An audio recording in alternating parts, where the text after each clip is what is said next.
Welcome back to the Occult Rejects. Today's going to be a special one. We're stepping into one of the deepest wells in Western thought, the world of Plato. And I don't mean the silly putty, and not just Plato the philosopher. You hear about it in school, but we hear about Plato the myth maker, the architect of metaphysics, the man whose writings shaped everything from Christianity to mysticism, esoteric philosophy, and the occult tradition that came much, much later. To help us unpack a little bit here, we've got two great, amazing, and brilliant guests with us today, P.D. Newman and Ike Baker. And this time, it's going to be heavy. We're talking about Plato's writings, the hidden layers inside of them, the big ideas like the forms, the soul, the nature of reality, and why texts like the Republic and the Timaeus still matter today as we're trying to understand the spiritual and the symbolic foundations of Western world as we know it. Plato isn't just ancient history. He's still in the room with us today. His fingerprints are all over everything: religion, philosophy, initiation systems, and the way people think about truth itself. So today, we're going back into the cave and hopefully coming back out with a little more light. PD, Ike, welcome back to the Occult Rejects. And I myself, do not forget, am Brandon Lee of Magus in the Media. After this, head over, subscribe, like, and share. The same thing you do with everybody else on this panel. We're going deep, and I'm sending it over to the head cardinal himself, the Nick, the Occult Reject himself. Head it over. What is that?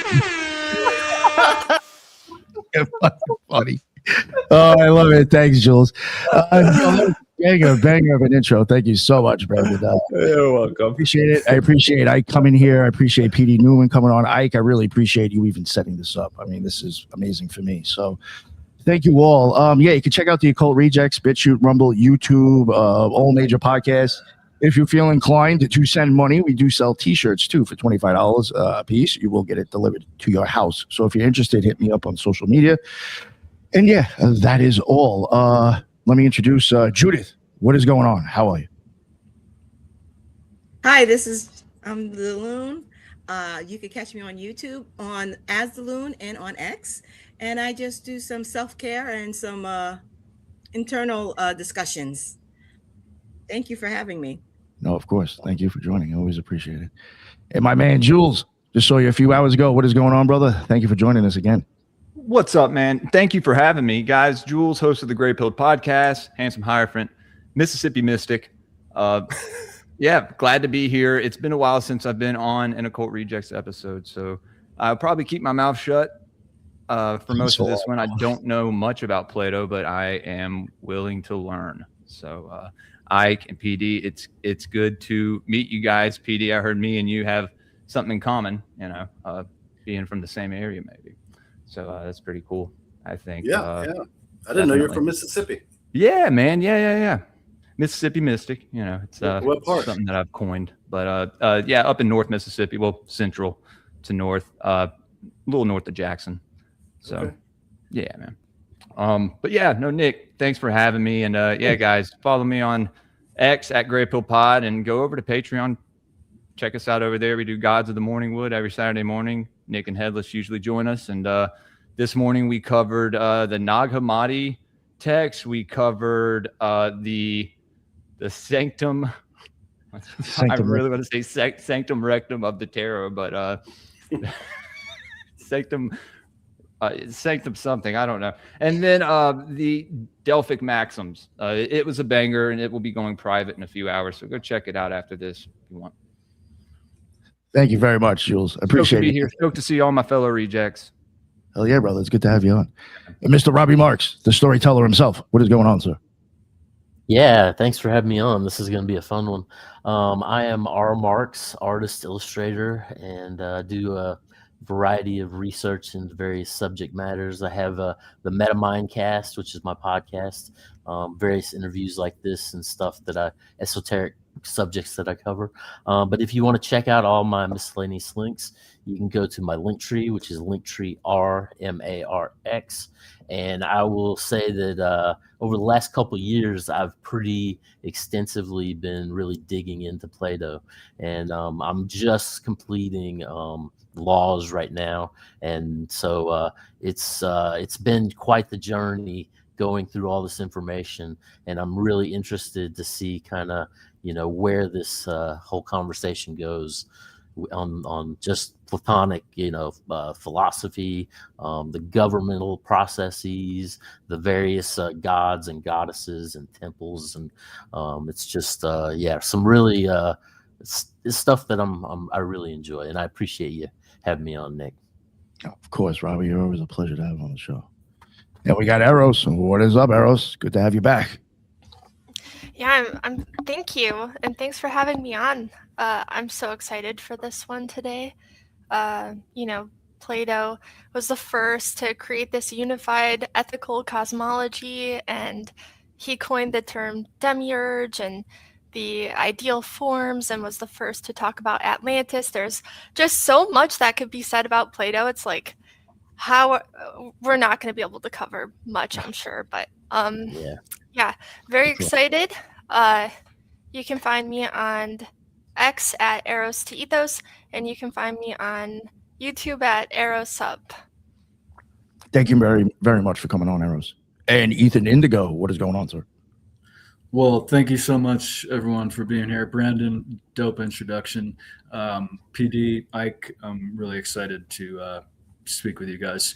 And like many of the things that I look into, Plato makes me feel more ignorant the more I study and learn of him, right? It's just such a deep stream of information. So Ethan Indigo Smith, I'm easy to find on all the social media, and I always appreciate people reaching out and communicating, and bunch of writing out there and articles and books. And again, appreciate everybody.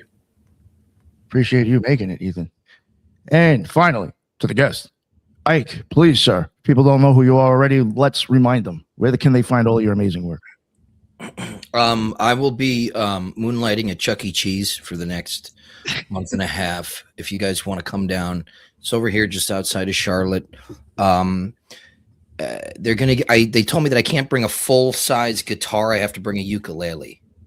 So, my name's Ike Baker. It's a pleasure to be here amongst such excellent company. I host the Arcanum podcast and YouTube channel, ARCANVM, and I wrote a bunch of books. And I primarily, I guess, most people will know me as Golden Dawn magician. That's kind of my background. I was on this channel with Frater RC just a little while ago talking about the Golden Dawn. It was a great conversation. But Platonism is something that's very, very near and dear to me. I got my first 4 Platonic dialogues. My dad bought it for me, and he gifted it to me when I was about 11 years old. And it was called 4 Great Dialogues. I think it was the Phaedo, the Apology, the Crito, and I'm forgetting the 4th one. But so it started really early for me, and I didn't have any kind of academic filter that was trying to fit me into this little nice rationally square box that academia was trying to filter our perception of the Platonic dialogues through for a really long time. So these always came across as mystical texts to me, and I actually bonded for the first time. I had PD on my podcast a number of years ago, and and I think we might have used exactly these words in the podcast. What he was putting down, I was picking up, because this immediately to me was a kindred spirit. PD is one of the finest Platonists I've ever met my entire life. And he's an incredible author, and his book, Theurgy, Theory, and Practice, it just blew the doors off. And you know what? It's saying something when you get an author who writes it's a relatively short treatise. If you've seen literature on Platonism and theurgy, it's like, but more information, more valuable information, and more heart in that thin volume than arguably probably the last 40 books I read on Platonism. So of course I jumped at the opportunity to bring him on this show today. And so thanks for being here, man. Man, thank you. And you are far too generous. But that book came about in a very strange way. I told you a little bit about it. For those of you who aren't familiar with my research and how it started, I mainly focus on psychedelics and the use of psychedelics within ritual contexts, indigenous settings, and especially religious uses in ancient religions. But in my teens, I got really involved in ceremonial magic, and just like Ike, the first kind of the most visible system was the Golden Dawn system. I spent a lot of time in the Golden Dawn system, got into Crowley for a little while, especially because of his validation of the use of entheogens within a magical context, which was the first validation I had seen of what I was experiencing in my own path. But what got me into Platonism and what led to the writing of theurgy, believe it or not, I read this book by August Uzdavinis. He passed away in 2010, probably the most brilliant author I've ever read, next to somebody like Peter Kingsley. And that book absolutely set me on fire. And I didn't know that August had passed away. I didn't know who this man was. And I had no intentions of writing a book on theurgy. But one night, I'm dead asleep, and I have an encounter with what I can only call Uzdavinis' ghost. Comes to me in my sleep and gives me this book, fully formed, the entire organization of it, the structure of it, each chapter, the themes. And I woke up 2-3 in the morning with this fully formed book in my head, and I thought, how the fuck does that happen? Where did that come from? But I didn't do anything about it. And successively, for roughly 90 days, he would startle me awake about the same time, 2 or 3 in the morning, and make me write. And every book I wrote before that book, Ike, you can probably confirm this. It takes about a year, to research and write a book. This book happened in 90 days. I wrote it in an absolute fever, in a half trance state, in the middle of the night, being prodded by this ornery Lithuanian fucking ghost. So I say that because I don't take full credit for that book. I also am not trying to say it's a channeled work, but it came about in a very strange way, and it was by far the oddest 90 days of my entire career as a writer. So strange stuff. The muse. Yeah. Mm. Oh, and just a selfless plug. If people want to hear more about his book on theurgy and Ike Baker's etheric magic, you can go check out the Occult Rejects. We have episodes on both. So, I don't know. I don't know who wants to start it off first with Plato. I mean, I don't know. I was thinking about asking Pete if you don't mind. I guess like where I don't even know where to start. I guess when it comes to Plato, in I guess occult or esoteric system, where do you see like the most blatant, borrowing from his ideas, his influence? Who are we asking? I guess really, I'll ask you first if you don't mind. Okay. Everywhere. If it's a Western system of attainment, Plato is in the background somewhere, even if the author of that system isn't aware of the fact. So many tropes that we take for granted in Western mystery traditions, Western mysticism, have their origin in either Plato or in what Plato was reading. And that's especially true of someone like Parmenides, Pythagoras, Empedocles, Heraclitus, all of these early pre-Socratic voices. He addresses them and their ideas, even if he's not clear about it, even if he's not saying, we're commenting on or building on what came in the past. In a big way, he gives his reader the benefit of the doubt that they already know this stuff. And at the time, they probably did.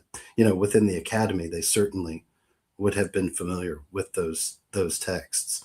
But yeah, everything. And it's especially true of early Christianity, of Orthodox Christianity. And it's true of heterodox Christianity and Gnosticism. But when you see the emergence of Christianity proper in the Orthodox Church, in figures like Saint Dionysius the Areopagite, Gregory of Nyssa, Saint Athanasius, it's a Maximus the Confessor, especially. It's impossible to make sense of what they're saying without recourse to Plato. Like I said, without a filter in there that you can say, oh, this is Plato just recast for a different type of audience. And what's really different about that audience in Platonism, the monad is transcendent, a lot like the Father in Christianity, right? And in Judaism, the Father is separate from his creation. Christianity, drawing from not necessarily Plato, but certainly the Neoplatonists, realized the gap that creates because there is a philosophical need to maintain God's immanence within the creation. And the Neoplatonists solved this problem by what they call synthemata and symbola, which are tokens and symbols. But tokens are so you can think about them similar to how the Golden Dawn has correspondences. When you look at the Tree of Life, each Sephira, each Neteva, they each have a string of correspondences. But in a lot of approaches to that, it becomes a psychological mnemonic where you'll see practitioners saying things like, well, if I surround myself with things that are red, in increments of 5 and iron, that I'm propelling my consciousness into Gebura, because all of these are psychological mnemonics that entrance me to think about Mars, to think about Gebura.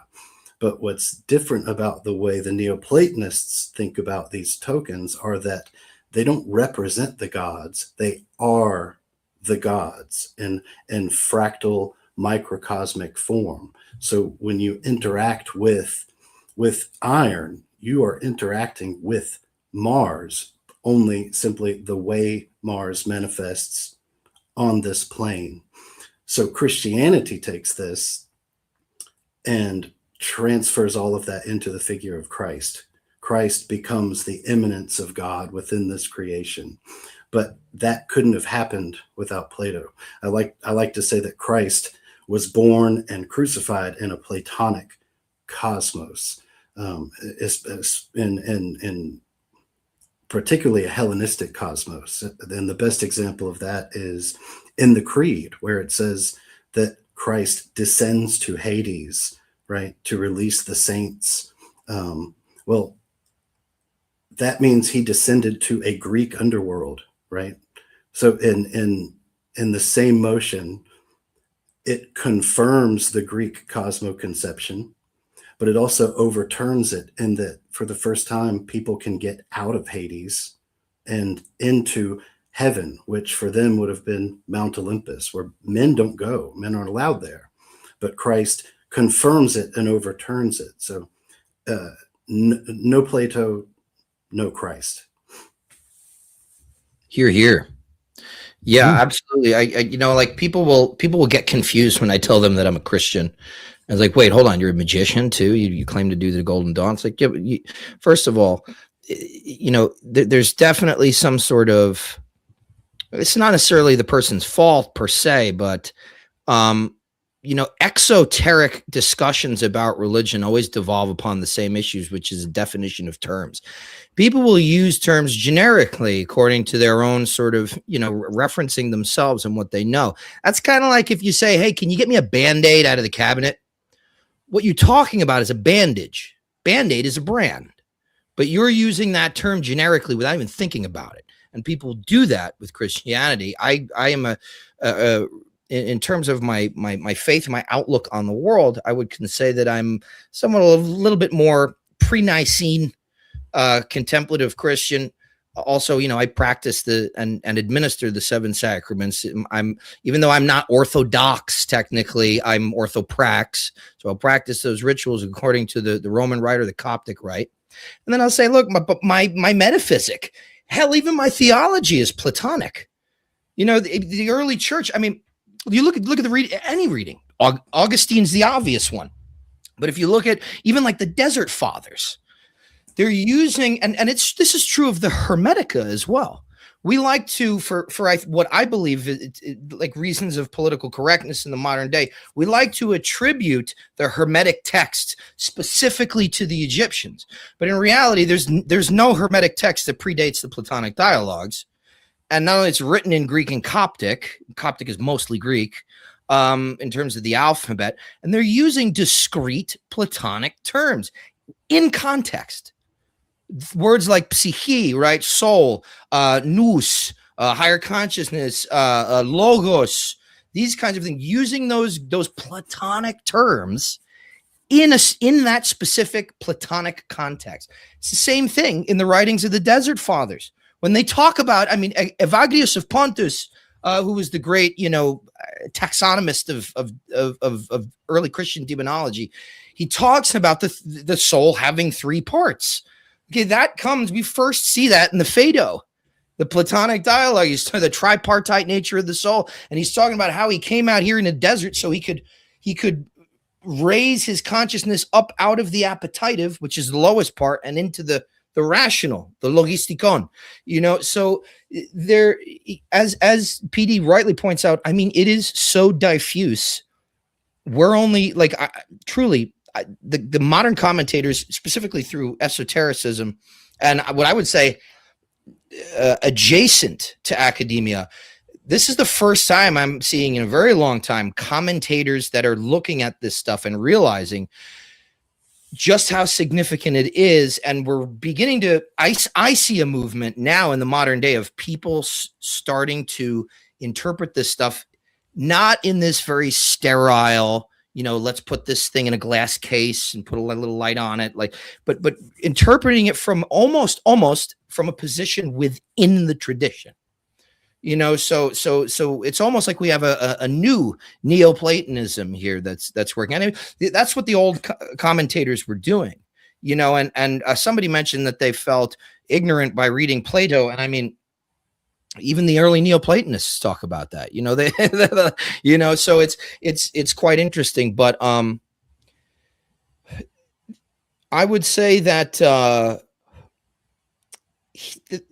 to sort of piggyback on what PD said about Parmenides and Heraclitus, there was so pre-Socratic philosophy in the main, right? I'm going to break with this generalization to show you the exceptions, but in the main was not really that interested in a sophisticated theology. They were they were early sort of proto-physicists, natural philosophers. And that would have been what was going on in the Egyptian temple complexes, right? Because the gods were forces of nature, and each particular, you know, hieratic station or cultus was dedicated not only to working with the god, but understanding its functions in nature. Okay, so then this stuff gets taught to the Greeks. We know that. We don't have to go over that. It's well established that they went there to learn this shit, and they came back wizards. But a lot of guys were more interested in ethics, more interested in, are things relative, and the Heraclitus and things like this. Not Parmenides, Protagoras, things like that. And Plato addresses these in turn throughout his dialogues. He's constantly trying to, what I think he's orienting those pre-Socratic philosophies in the light of the Socratic movement, which is, but to PD's point, he's not being so heavy-handed about it, right? Because at the end of most of the Platonic dialogues, we're like, okay, we just spent 45 pages and we don't know where we are anymore. There's not like he never wraps a bow on it. He's the eternal cliffhanger. Right. But there is an exception. There's an exception. And those exceptions, the way that I see them through my research, is Pherecydes, the ancient Orphic mythographer, who was, according to Diogenes Laertius, was the teacher of Pythagoras, who we all know, the great metaphysician and number mystic. And then Parmenides. And Parmenides, I believe it is said that at one point he was a Pythagorean, and he left that cult specifically for a new teacher who taught him the art of silence. And PD talks some about that in his book. So what you get in Plato really is a focus on metaphysic, an ethical imperative to using the mind to reach metaphysical heights, not necessarily just epistemological, but to get above that discursive weather, the way a plane has to get above the clouds in a storm. So to me, Plato is a continuation of those ancient pre-Socratic metaphysicians, right? And you see that in something like the curriculum of Iamblichus, the 12 Platonic dialogues that were in the late academy, they were requisite before practicing theurgy. There are two dialogues, and I believe that they're termed this according to either Olympiodorus of Alexandria or the anonymous Prolegomena, and Denny could probably tell me which one is which. But the Timaeus and the Parmenides, which are very, very, very cosmological, metaphysical, very abstract. They're considered, right? They're the final two. They're 11 and 12 out of 12. You reach those last before you become a theurgist. But these are referred to as the dialogues beyond philosophy. Okay, and it's very, very important, right? You have Parmenides right there. Not only that, but if you go back to the epistemological test trad of the Cratylus, the Theaetetus, the Sophist, and the Statesman, Socrates says, Parmenides taught me the dialectic when I was a kid.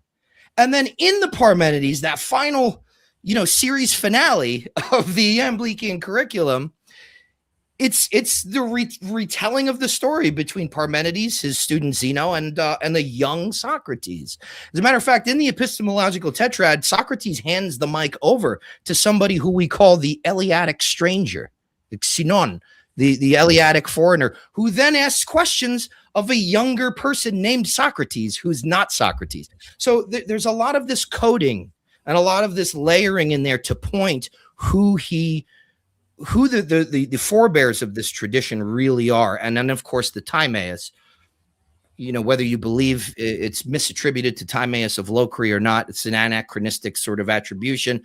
Whether you believe in the historicity or not, it is so clearly Pythagorean.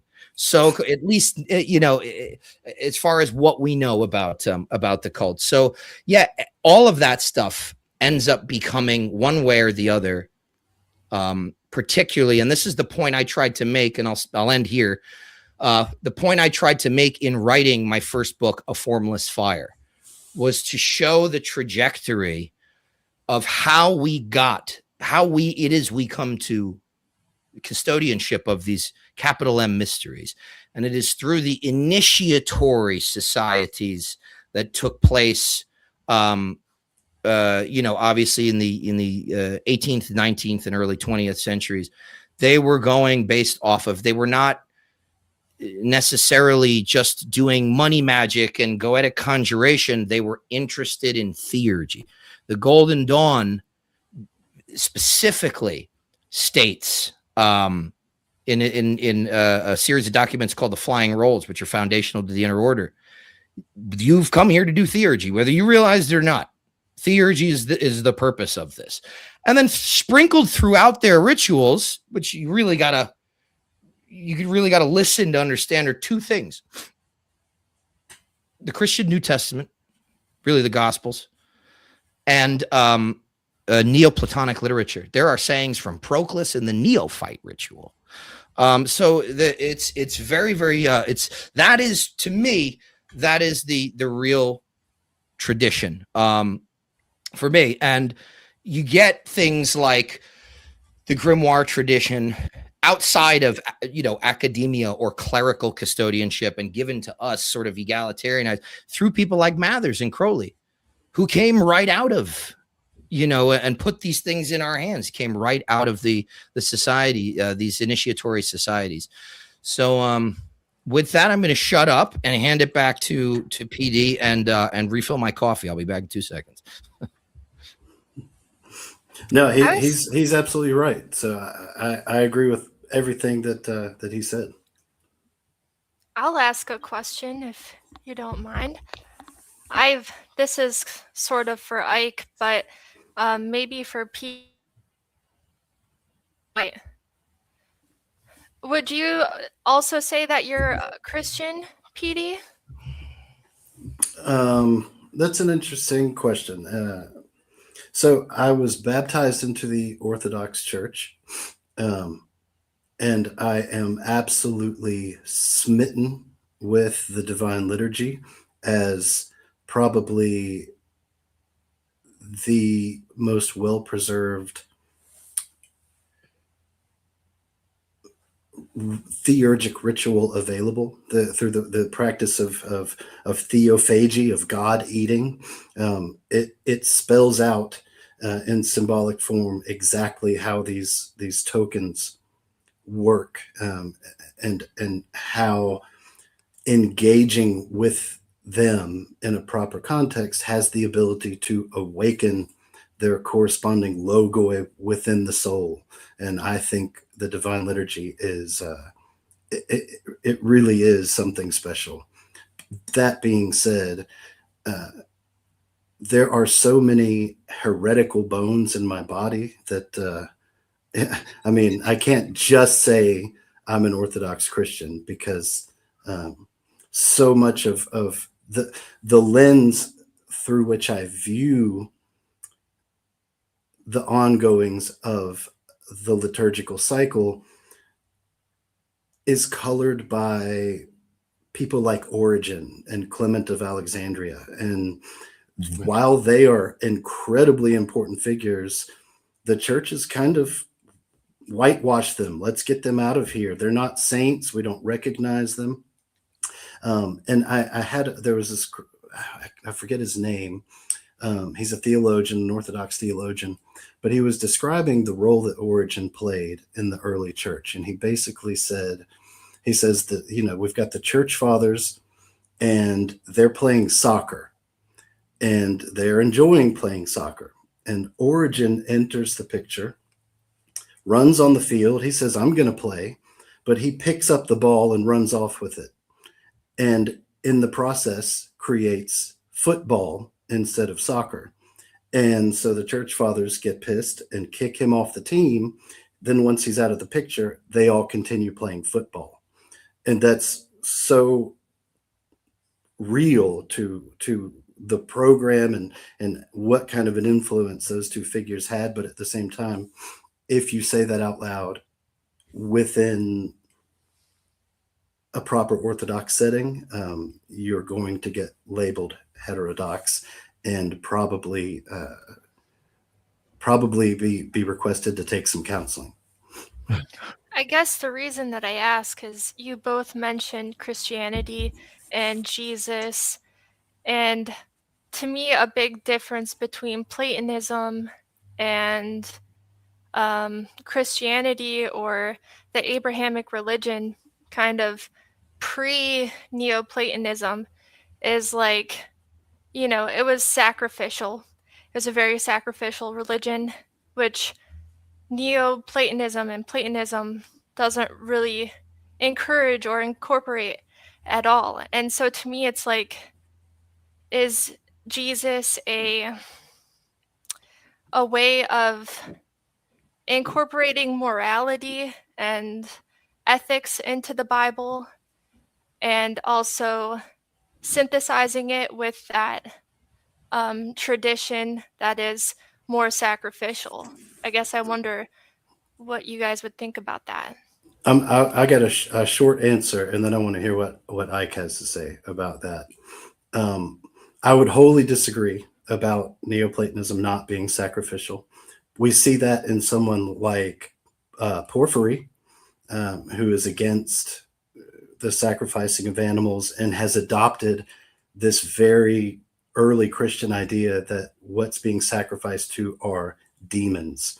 And in Platonism, demons do not exist. It's not a dualistic cosmos. There is the good, and everything stems from the good. There is no evil. There is privation of the good.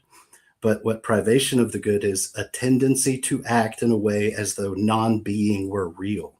But as Parmenides tells us, non-being by definition cannot be. So it's a tendency to act in a way that is self-defeating because it's impossible. It's a physical lie, right? Demons are demonized daemons, and it's important to keep in mind. And when we get to someone like Iamblichus, he's very clear about the necessity of sacrifice. He's Syrian and fully immersed in the Syrian religious tradition. He espouses the traditional Hellenistic picture where everyone sacrifices at the temple. And it's through this act of sacrifice, because these animals are tokens of the gods. And just like Ike said, they get this from the Egyptians. Thales goes to Egypt, Plato goes to Egypt, Pythagoras goes to Egypt. When an Egyptian looked out on the Nile and saw an ibis, they didn't think, oh, that bird is sacred to Thoth or Tahuti. They said, there's Tahuti. It's a very different worldview, and it demands a lot of us because all of the sudden, Beautiful. everything we do is sacred. The secular does not exist, right? So when they take an animal, they're taking the god and sacrificing it. And within the Greek tradition, the sacrifice is not complete until you partake of it. So unlike with the Jewish tradition, where they would burn the entire animal and leave it on the altar, to legitimize a sacrifice in Hellenistic tradition, you have to partake of it. And that's the origin of this theophagy, of consuming the god to become the god. Once you consume it, you're possessed by it. And, ever since William Blatty wrote the psyop that is The Exorcist, we've got this bad idea in America of possession, that possession is bad. But possession in the Greek tradition, especially in Neoplatonism, that's the highest grace we can be afforded. It demands that we completely reorientate our view of this. And what was the second thing you said after sacrifice? Morality. Jesus. Morality. Morality. Injected into the Israelite I would say Abrahamic. Oh, yes. I would say Jesus completely disrupts the Torah, disrupts Mosaic law, because he says, in the Apostolic Creed, for instance, when they're talking about allowing Gentiles to be Christians, the big question is, well, do they have to cut off their foreskin? If they're going to be Christians, shouldn't they be circumcised? And the answer is no, because Christianity is not bound by the Abrahamic covenant. Gentiles do not have to be circumcised to be Christians. That in itself completely disrupts any continuity between Judaism and Christianity, so much so that So of someone like Valentinus, I think it is perfectly his desire to remove the Old Testament altogether is warranted, because that's not what they're practicing anymore. Okay, that's all I got. Circumcision is also a psyop, so there's that. Go on, Ike. 100%. Go. I think that's beautifully put. What I would add, I would just reinforce that point of, you look at it this way, right? In the old kingdom of Egypt, when we begin to start seeing the pyramid texts, okay, where do we get these? Right, that's where we get the stuff like the Book of the Dead and the Book of Gates and all this stuff. These are from the funerary carvings, the hieroglyphics inside the tombs and the mortuary complexes of the pharaoh. Okay, it was believed that the pharaoh was the only one who got to meet and identify with Osiris, bring light to the underworld like Ra, and push back Apep, the serpent of oblivion, like Set. Set is the one who does that in the underworld, believe it or not. They got of course they have to incorporate the god of violence to push back annihilation. Then later in the second intermediate period, you start seeing the coffin text. They're a little bit more democratic about it and say, okay, well, if you guys can pay us, then you'll have souls too. And you can afford for us to carve this shit on the inside of your tomb. Now, then you get the Hebrew covenant, which, obviously says over and it's self admittedly refers to a chosen people. You get the New Testament, somebody who comes out of this chosen people and says immortality is for fucking everyone. Right. Okay. You must, but this is what it is. That's how you become God. It's the reason for theophagia. In my opinion, what he does is what Jesus does at the Last Supper is a baptism of the old gods. He takes them down from a place, right? Dionysus is very difficult to understand. Why is he difficult to understand? He's very similar to Christ, similar, theophagic sort of thing with the wine and things like this. He's difficult on this because that's a difficult thing for us to understand about ourselves. How is it that one with one glass or two glasses, I can be sitting there and me and PD can be, just having this incredible time full of joy and ebullience, and then on another night I can have the same amount of alcohol and be vomiting or falling down the stairs and things like. Yeah, you're becoming the Maenad versus the exalted, god of wine. It's a very difficult thing there in the ancient world where they were still really, really wrestling by the strict bonds of their mortality. So when Christ comes, he addresses this stuff. He talks about the Mosaic law, and you'll find in the Gospels, he says, he'll make a pronouncement to his disciples. He'll say, you have heard it said, A, B, and C. And A, B, and C is some variant of the Mosaic law. And then he'll go on to say, but verily, truly, I say unto you, X, Y, and Z. And X, Y, and Z will directly contradict A, B, and C. And so there's this defense in Orthodox Christianity to say, well, yeah, but he says I didn't come to break the law. Yes, that's right. He says I came not to break, and the typical translation is to fulfill the law. Now, what does that do, right? In this archaic English, it's very, very like that. It's that Band-Aid thing that we're talking about again. People are defining it on their own terms. What the Greek word is there is plerosai, and it's related to the word pleroma, fullness. He says, I came not to destroy, but to complete the law, to make it whole. Immortality is for everyone. Now, there's some stuff where he talks about if you choose the path of separateness, if you choose that, then you will go to a place where there is much pain and the gnashing of teeth. But it doesn't say, he says you're going to go somewhere. You're not going to die and be in the ground, and it's over. Immortality is for every soul. It's just how do you want to spend it based on what you do here? And that is extremely Platonic. That's all you get that all the way in the Phaedo, the afterlife myth in the Phaedo. You get it in the myth of Fuck you. If you go to the Osirian at Abydos right now, you go through the procession way. I was there in October and I took pictures. On the right-hand side is the Amduat. Okay. This was written like 4,000 years ago on that wall. Okay. On the left side are the Book of Gates. In the Amduat, the book Amduat means what is in the Duat, what is in the afterlife. Okay. At the highest, it's kind of like this vertical triptych. At the highest point near the ceiling, there are the blessed dead. And they get to participate with Ra and his solar bark, and they pull him very gratefully through the night of the underworld. They get to participate in that. In the middle are people who live decent lives, and they go to kind of like the field of reeds, and they live what life was like here, kind of. And then on the bottom of the wall, near the floor, there are people who are hung upside down with their arms tied behind their back. And they're the only figures on either wall that are completely painted red. For burning, for pain, so this idea that hell is Christian, or specifically Judeo-Christian, is bullshit. Very convenient bullshit.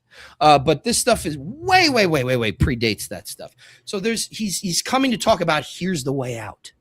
Here is the way out. And I'm going to leave it on this. If anybody wants to understand a little bit more of this through maybe like a Christian Kabbalistic lens, Renaissance Kabbalistic lens, look at the work of Johannes Reuchlin, particularly De Verbo Mirifico, the wonder-working word. He shows how the old dispensation was the tetragrammaton, the four-lettered name of God, and how the new dispensation is the pentagrammaton, with the insertion of the shin of spirit in the middle of that old name, Yahweh, becoming Yeshua. It's a little anachronistic because we don't have Jesus's name written anywhere in Hebrew. It's in Greek, and it's Jesus. But I think that the idea is really relevant and very important. And I don't think any of this, whether you believe it happened or not, doesn't matter to me. The truth is what matters to me, not the historical truth, but the capital T truth underlying that thing is what's important to me. And I think whether you believe Christ existed or now is symbolic, you could not have Christianity, those ideas, come to the fullest without Platonism. It all starts with Plato. You know, at least in the historical record, there may very well have been people before him. We don't know about them, and they didn't leave anything. So, I want to make a little. I want to take us back like 300 years from Christ back to Plato, and then even before then, because I think it's really important for the audience who don't know much about Plato for us to break down why the immortality of the soul is so important in Plato and where that even comes from. When we hit before Pythagoras and into more of the Orphic mysteries and how important it was, and that lineage from Orphism to Pythagoreanism to the Socrates and his dialectic in getting into the Platonic dialogues and Plato himself, because Plato talks about what metempsychosis is and the transmigration of the soul and how important that is to understanding what even immortality is and why the Platonic forms are so important in Plato's dialogues to begin with. Because when we're understanding that the Orphic mysteries are a mythic mystery of, Orpheus trying to bring his love, Eurydice, up from the cave, up from Hades, up from the underworld. And he doesn't have enough faith to not look back as she disappears. And then he pines on into existence of his Eros forever. And then from there, we move forth to Pythagoreanism, where we get the ideas of the mathematic and the harmony of the spheres. And so we're taking it from the mythic into the more pre-scientific understanding of how to build up a mystery school and how to bring people into understanding that divine spheres and the geometries, which then Plato, which Ike in your classes you very well described, has taken Pythagorean his understanding of the harmony of the spheres and put it into his very work in a very coded way. And from there, we understand that Socrates is trying to now retrain the mind from the mythic into the dialectic and teach people how to philosophize, which is why we don't ever get anything wrapped up into a tight bow. And then through there, we can understand what is the transmigration of the soul? What does it mean to be immortal? And how do we take what we're trying to then talk about with the Christos, with our Golden Dawn, with our magical practices, and what theurgia is? What is the divine working of trying to have that anagogic experience of bringing ourselves up into the heavens or the forms or into the divine, or as Amblichus would want us to do, is bring the divine down into this world so we can have an embodied experience? Because I think that's what Socrates is truly trying to talk about in Plato's works, especially the Republic, especially the Phaedrus, where he is actually, Socrates' god is Apollo. And if we want to map that to the Tree of Life, we can map Apollo to Tippereth, which then is bringing us back to Christ, where from Kether down, you get Socrates speaking from his Apollonian way of trying to truly break things down in that well-organized symphonic style of speech.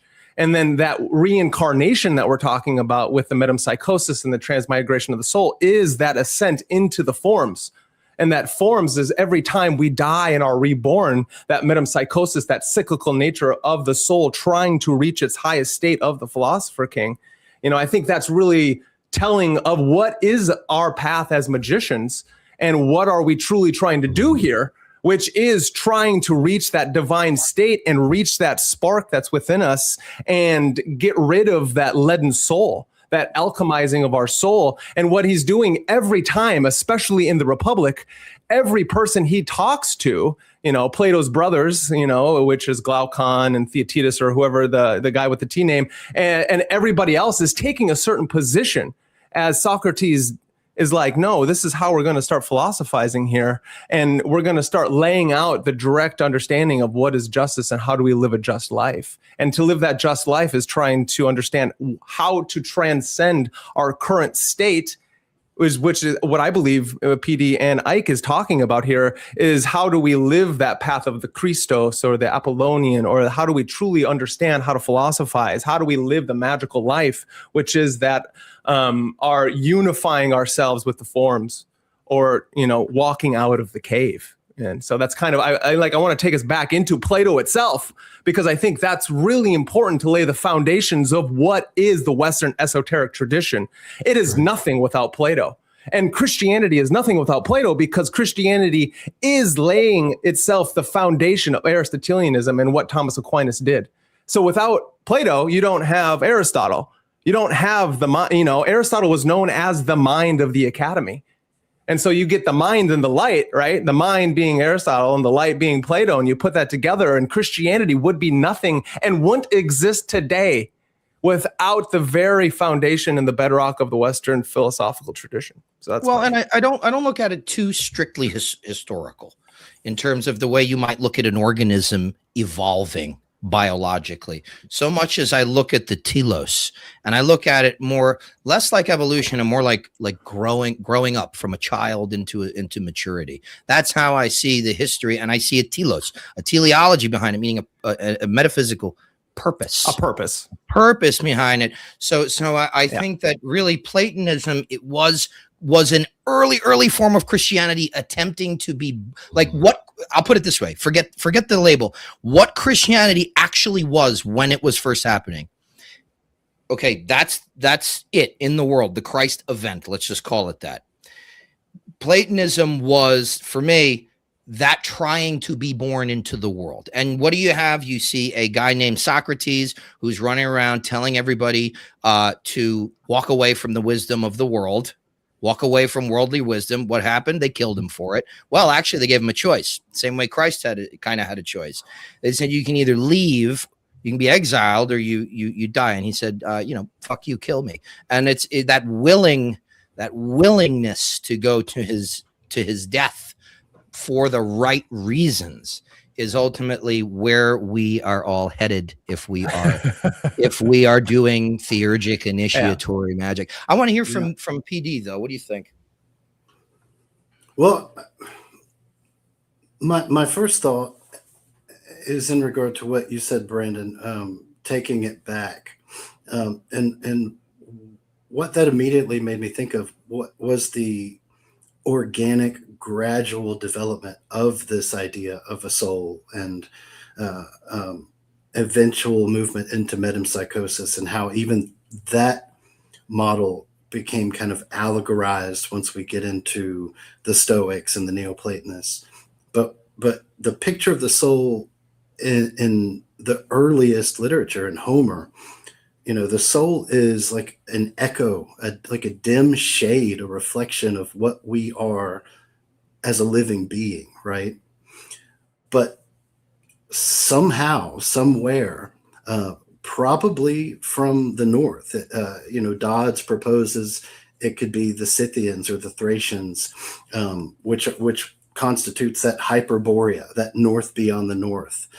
Kingsley gets into Mongolians, Tibetans, Siberian shamans, but somehow this idea of the soul, not as a shade of the self, but as the very locus of one's emotional and intellectual life, enters the picture. And seemingly out of nowhere, we get figures like Hermontimus, Epimenides, Aristeas, these figures that long before somebody like Robert Monroe comes along and talks about out-of-body experiences, we've got these three poet philosophers leaving their body, lying as though dead, much like we see with Parmenides and how his teacher taught him, like Ike said, stillness, hesychia, which is actually where we get the term for hesychasm in Orthodoxy, their ritual practice of monks, not lay persons, but lying as though dead and their souls leaving their body. But they're traveling horizontally at this point. They're traveling around the place where they already live. So they're going to other cities and reporting what they see back. It isn't until we get to someone like Parmenides where all of a sudden we get vertical soul travel, where he's going down into the underworld, meeting with the goddess there and acquiring laws. But it's a very gradual transition of this idea of soul movement, but by the time Plato enters the picture, this is one reason I think in the Parmenides why he says, if we're going to do this, we have to kill Father Parmenides. What does he mean by that? Well, his program is essentially reorientating soul flight and saying, just like Christ did when he overturned the Greek cosmoconception, he's saying Hades is right here. We're in it. He allegorizes the underworld and says, we are at the bottom of the chain of being. There's no further down you can go, which means soul flight reorientates. And now we go up, we ascend, and we get to unite with the gods.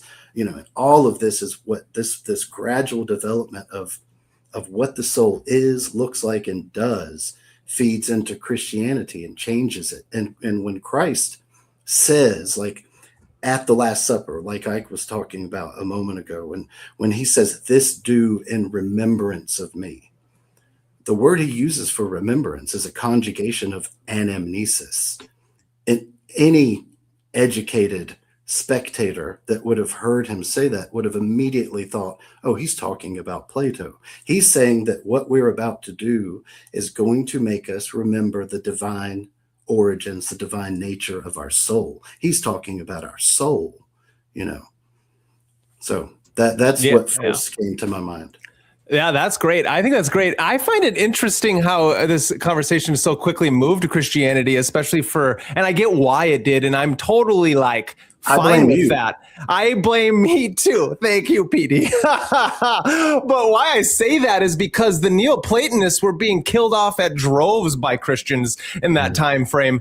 So it's really fascinating how then the exoteric to the esoteric is so dichotomized, and how it can be so misstrued, the allegory of a cave itself. It seems like the exoteric Christians never made it out of the cave, and the esoteric Christians, which I have considered myself at times, and I guess I don't know if I would anymore, but it's such a fascinating conversation, this level of remembrance, because Christianity itself, I do think, and I can actually blame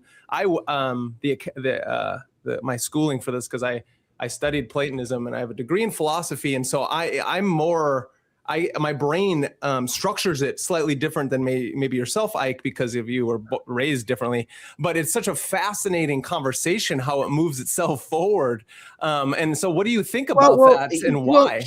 Here's the thing, man. I mean, you read the Republic, and it starts off basically, but Glaucon and et alia, they're asking Socrates, they're pushing him a little bit, right? It's a normal conversation, like a typical thing, but they're pushing him to say, like, okay, let's talk about the philosopher king. Let's talk about the best possible civilization, the state of the best governance of the polis.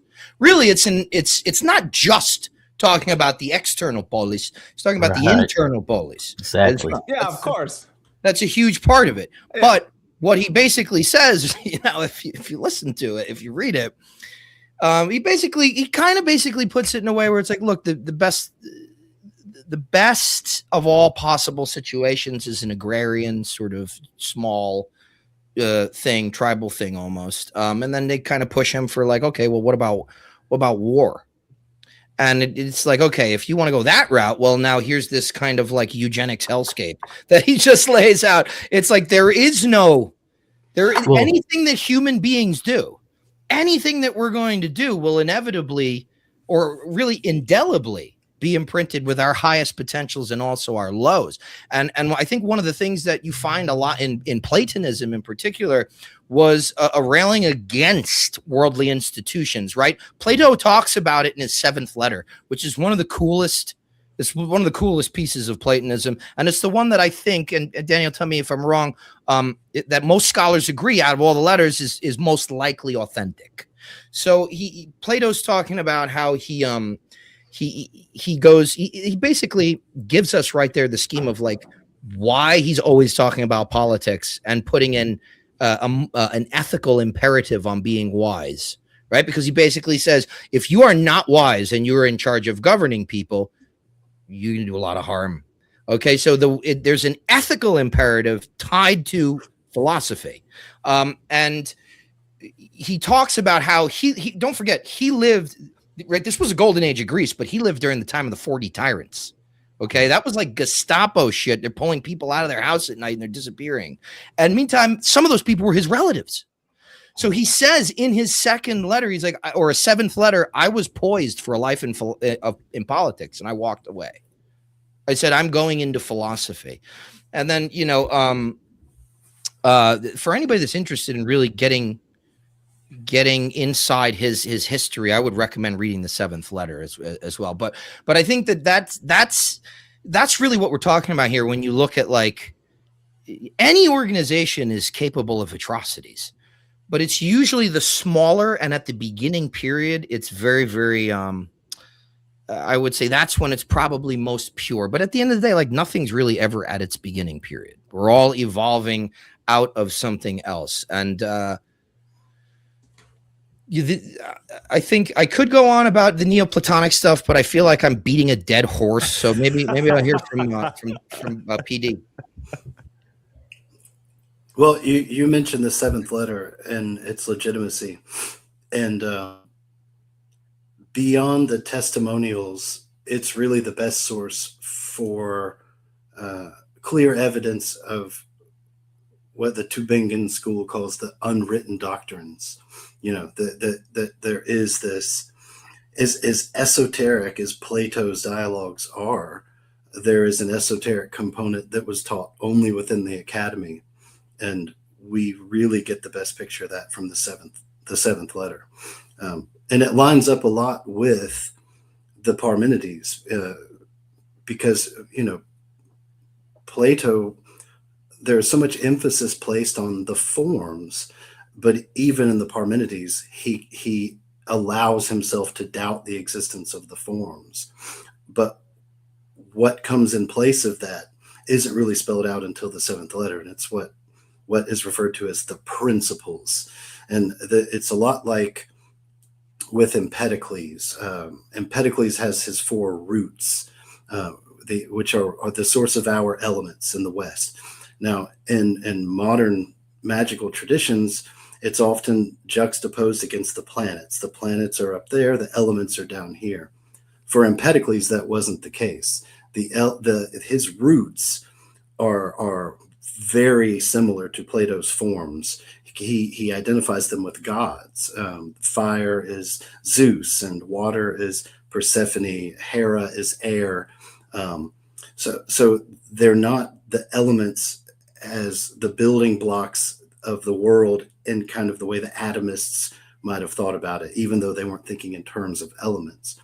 But in addition to these four ruling roots, you have two factors, love and strife, that are constantly pushing and pulling the world apart. When love rules, everything comes together, and what we get is something like the Parmenidean one, right? There's no space with Parmenides. Everything is one and changes. But when strife rules, we enter a picture more akin to Heraclitus's cosmos, where everything is change. Everything is kind of being pushed apart and expelling each other. Well, with the seventh letter, we get the first peek at these unwritten doctrines, which are essentially Pythagorean, his paras and apeiron, which is limit and limitlessness. Limit being akin to the monad, the one, the Parmenidean idea, and then limitlessness being what has been called the indefinite dyad, I think is what Aristotle calls it in his testimonial. The indefinite dyad, which is the source of all multiplicity. And so what we're really looking at is similar to Olympiodorus's reading of the story of Zagreus, of Dionysus Zagreus, when he's ripped apart by the Titans. Zagreus represents Paros, limit. He's one, the one, but the Titans, who Olympiodorus says, because of the T in Titan, the TI, which means in Greek something specific, something separate. So separateness rips the one apart and dismembers the one, and now we get the indefinite dyad that creates complete multiplicity in the world. And I don't want to go too far off into that, because it's a deep wade, but to Ike's point, yes, that alone is enough to make the seventh letter more valid than the rest of them. Yeah, and if you look at the Pythagorean upsilon, right, which would look like our Y, our letter Y. This is this sort of triform crossroads this was a pedagogical sort of device, a symbolic kind of device for teaching the right or the left path. Okay, particularly in Pythagoreanism, and we can liken these to like the path of return and the path of separateness, which have to do, on the one hand, the path of separateness is selfishness, right? Because we're constantly identifying with self rather than all the end, the one, right? And then the other one is sacrifice, which we're constantly working for the one. And so I don't know how like technical I should get, but this idea that Proclus talks about, this reversion of all cycles revert upon themselves. And that's what the Pythagorean question is kind of trying to answer, is like, in this reversion, do we stop and revert towards the one, or do we see it, because we all see it, and then keep going the direction we were going in, further out, until we're eventually pulled down to the furthest nadir and then have to come back up. And what's really interesting, and I'll end on this, is I guess this is like cool trivia, but I'm in good company here. I like etymology. You have monas or right, the monad, or n, the one. They're different, but really monas in this case is the one, the monad, the whole unity. And the second thing, you get the dias or dyad, which is separateness and an eternal tension, or not eternal, but unresolved tension, right? The indefinite tension. The root of that word, dia, is the root of the Latin word diabolos, for devil. Nice. I also want to bring it back to even Nick's very first question is like, how do we see this coming up in our magical traditions for today and everything like that? And I think it's really important to know that Plato and all these characters that we're talking about were initiates of the Eleusinian mystery schools, as well as other mystery schools of that time, right? Plato was a Pythagorean at that same time as well. And these mystery schools are bringing upon the allegories and myths of, right, Persephone going into, again, the underworld, as we keep hitting on, and being stuck there because she ate of the pomegranate fruit. And then, we're trying to express and understand these lesser and greater mysteries of how the cyclical nature, the cyclical cycles of nature are moving, just like this. It's that internal understanding of the allegory of the tripartite soul and how these cyclical natures of our own soul are transmigrating from one time to the next, and then they move on through the mystery schools of the ages, that golden thread that spreads itself to the many myriads of individuals, even on this panel, as we practice our own magical traditions. Yeah, and right? I've heard PD, you've referred to this particular brand, right? Because here's the thing: you can generically refer to magic as initiation, but I don't think that's accurate. I think magic, theurgy is specifically the application of the techniques and technologies of magic to the end of the purification, elevation, and illumination of the soul. Okay, whereas like not everybody uses it for that, but theurgy is particularly working in that dimension, which gives us the initiatory schools like the Golden Dawn, Aurum Solis, all claiming to do that. So I think it's important. It's interesting to talk about, but I think PD has a very unique perspective, specifically because of his work with you just work with so many different sort of, I guess what we could call them like shamanic cultures, where there's a descent and an ascent, or you've said to me before in private conversation, the descent is the ascent, but I've heard you also talk about what it is that you're interested in as models of ascent. So maybe you could talk a little bit about that in terms of Platonism, or how would you define models of ascent? Really, I think what makes a model, a system real is the suspension of non-belief and the application of belief to it. If we look at, for instance, the picture of the subtle body in Taoism, there are multiple, right? Because there are multiple systems of Tao. You know this from your work with Chinese medicine, yeah? There are multiple subtle bodies, whether we're talking about martial arts, acupuncture. But if we compare that subtle body to the multiple subtle bodies in Hinduism and yoga, we're so familiar with the septenary chakra system, but there are so many chakra systems depending on who you're learning from. That some have 10, some have 8, some have 3, and so when we compare these pictures of the soul and the cosmos in which these traditions tell us these souls exist, who's right? Do we take the lowest common denominator and say this is right? Or do we accept the fact that the soul is so mercurial that it takes on whatever we believe to be true? Right. And I don't want to get into the territory of chaos magic. I respect people who practice chaos magic, but that's not what I'm saying. I'm not saying we can take anything and make it a divine praxis. There's something special in that, and saying that there is a sanctity in that, but that's not, to be clear, that's not what I'm saying. What I'm saying is, with each of these traditions, we meet them on their own terms, and this is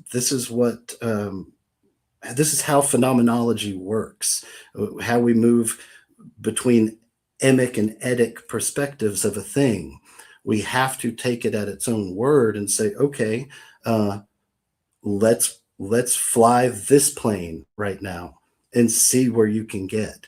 So when I say I'm fascinated by models of ascent, what I'm really saying is not how are they similar, but how are they different, and why is it that they all work once we suspend disbelief and apply magical fuel of belief to the practice? Then all of the sudden, again, the soul becomes the mercurial thing Jung said it was. It can be anything, and it's really our imagination. And I don't mean like fantasia, and I mean the okema, the soul vehicle, which is in Neoplatonism the seat of our imagination.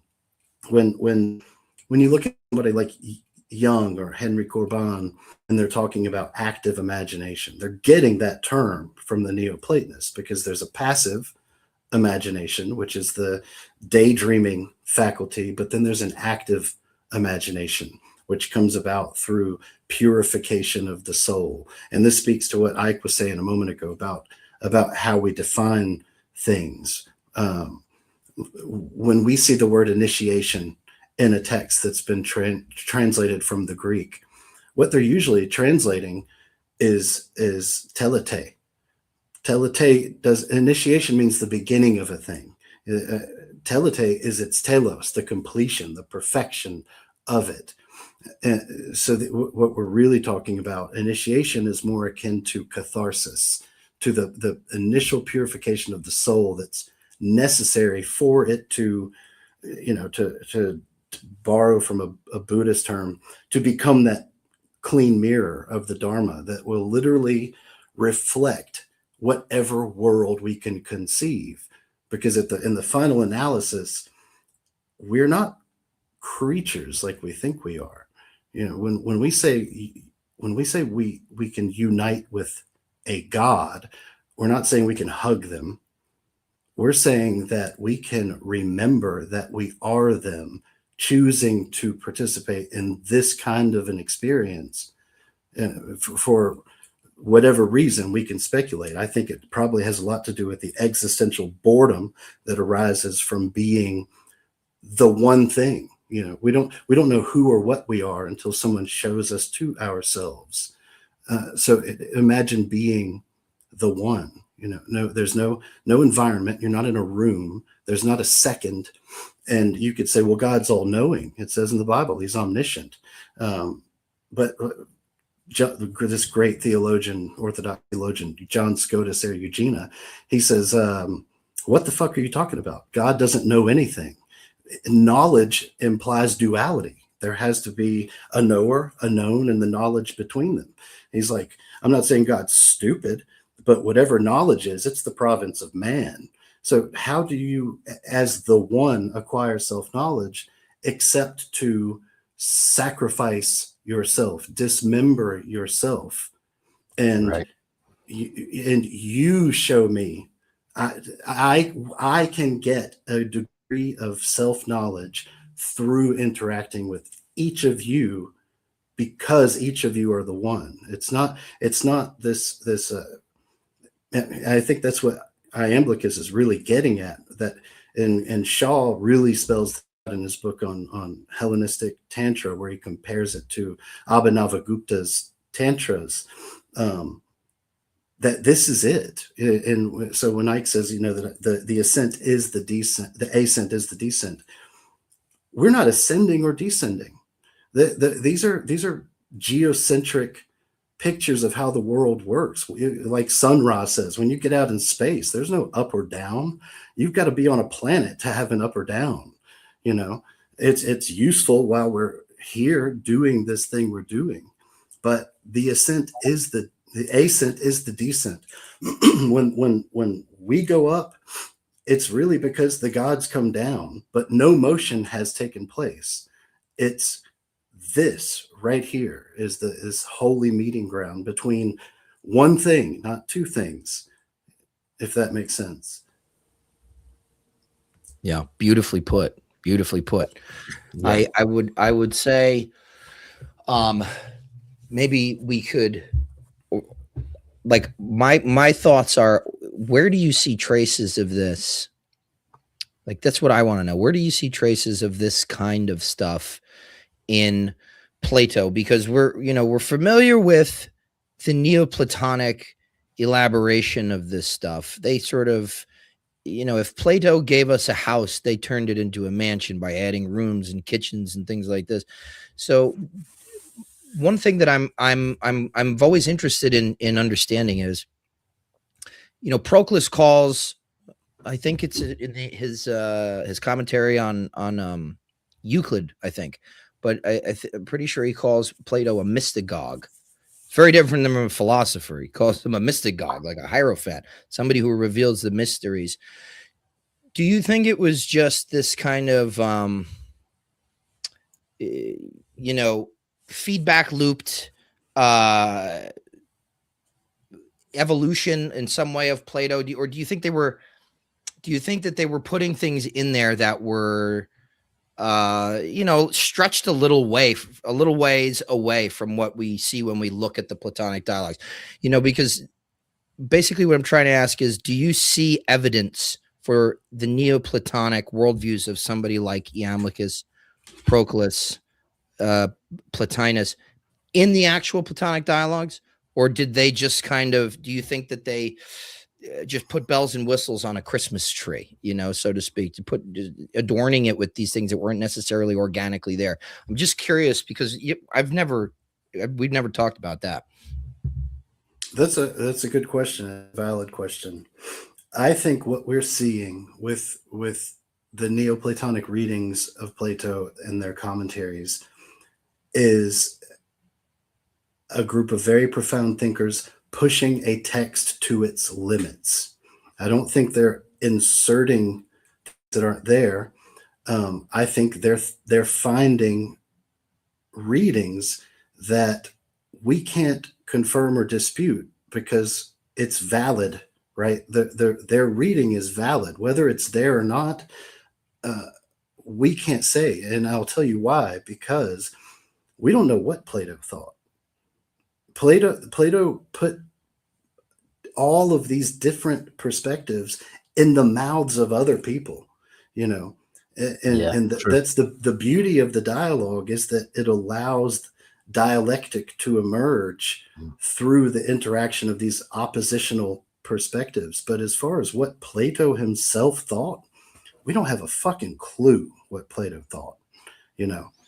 All we can do is read the dialogues, and that's why I say it's not up to us to determine whether the Neoplatonists' readings are valid, because we're doing the same thing.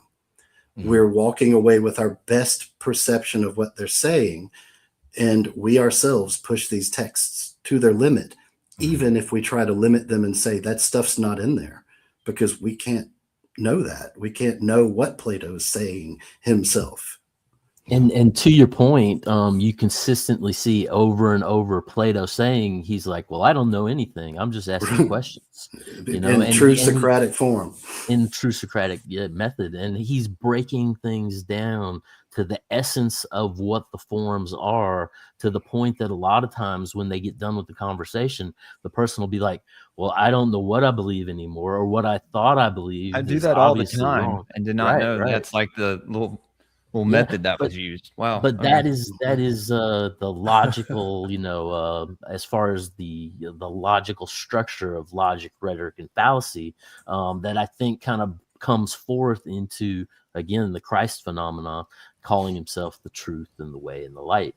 So he is in a synchronistic matter, kind of bringing this idea of truth into the modern day, and he's claiming lineage from before the time of the temple priests back to Melchizedek, in order to subvert and go back to the original forms of ascended thinking. I don't know if you're familiar with the work of Gomurkin. He recently passed away, fairly recently. I mean, I think it's been a year, 2 years. A year, I think. But he was involved in this Copenhagen conference with a number of other presenters, that really pissed a lot of people off, especially Orthodox Jews, because they're using textual evidence to try and determine whether or not the Jewish writings have been antedated. And if they have, what's their actual date? Yep. And if we can determine their actual date, does that tell us anything about where some of these ideas came from?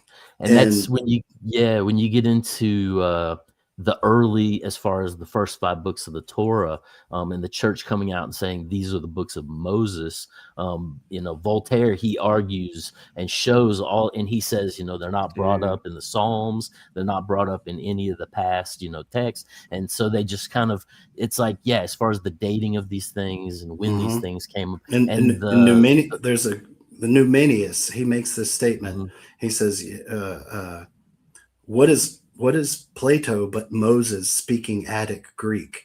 Right. And he's Numenius is subtle, like he's making a point there, and that point speaks to what Gomurkin conclusions are, that rabbis in exile encountered the writings of Plato, probably at the Library of Alexandria, and those writings particularly were the Timaeus and the Laws. And whether or not the Torah existed in some form prior to that, he demonstrates, it argues very, very well that if it did exist, it was rewritten after the encounter with Plato's work, after their encounter with Hellenism, which explains why we get something like a Merkaba, this soul chariot that has no precedent other than the Okima, which means chariot, and it's this soul vehicle, right? So lots of problems there, if you know what I mean. May I ask? That plays into the whole origin of the Septuagint translation, which took place right there in Alexandria at that time, and it really points to, okay, so like, why is it called Genesis? Why is it called Exodus? Why is it called Deuteronomia? Deuteronomy. These are Greek words. The titles of the books are Greek. And the Septuagint number itself, I think, beckons to the harmony of the spheres and the sevenfold celebration of the Alexandria, really the average person would have known about and realized that title might have beckoned to. I wonder, and even the allegory of the cave too, I feel like is similar to, if not influential on the Genesis Garden of Eden, right? And I wonder too, what does it say, the relationship of the influence, but also that it would seem that there's different expressions and sayings in the Bible from Paul that beckon directly to Plato. And I wonder if you guys have looked into that or seen that and what that might say. Ike, you got any thoughts on that? Well, yeah, I mean, Paul is very much associated with not necessarily Greek philosophy, but certainly with a place like Athens, right? Because he goes there to the Areopagus rock and he makes that, which if you're standing on the Areopagus, you can see the Acropolis. It's directly across, and it would have been just above the Plaka and the Agora where everybody met. So this is in central Athens, converting people. And if you go there today, there's a plaque with that famous speech about telling people, like, you don't know what you worship, but in Christianity it's different. We understand these, and so on and so forth. To me, I think that he was part of a deeper tradition, a more profound tradition, having to do with a Platonic worldview. And here's the thing. If you were educated, your science in that time, your science was basically Platonic. This whole idea of the cosmos and the nested spheres and stuff like that. The first time, right? We understand the harmony of the spheres. Really, that is later. It's in Neo-Pythagoreanism, and the fragments of the early Pythagoreans, like Philolaus, and they're more interested in politics and community living and what you shouldn't eat and what you should eat and that kind of stuff. Really, all the number and harmony stuff comes around this time that we're talking about. A Hellenistic period, maybe 300 years before the first century, so on and so forth. But all of that stuff, you get this cosmology of nested spheres and things like this, these 8 spheres. The first time that we see that, it's posited almost contemporaneous, these two things. You have Eudoxus, who gives us that model. He puts that forth into the learned society of that time. And right around that same time, like within a year or two, most scholars agree, is when Plato writes or finishes the Republic.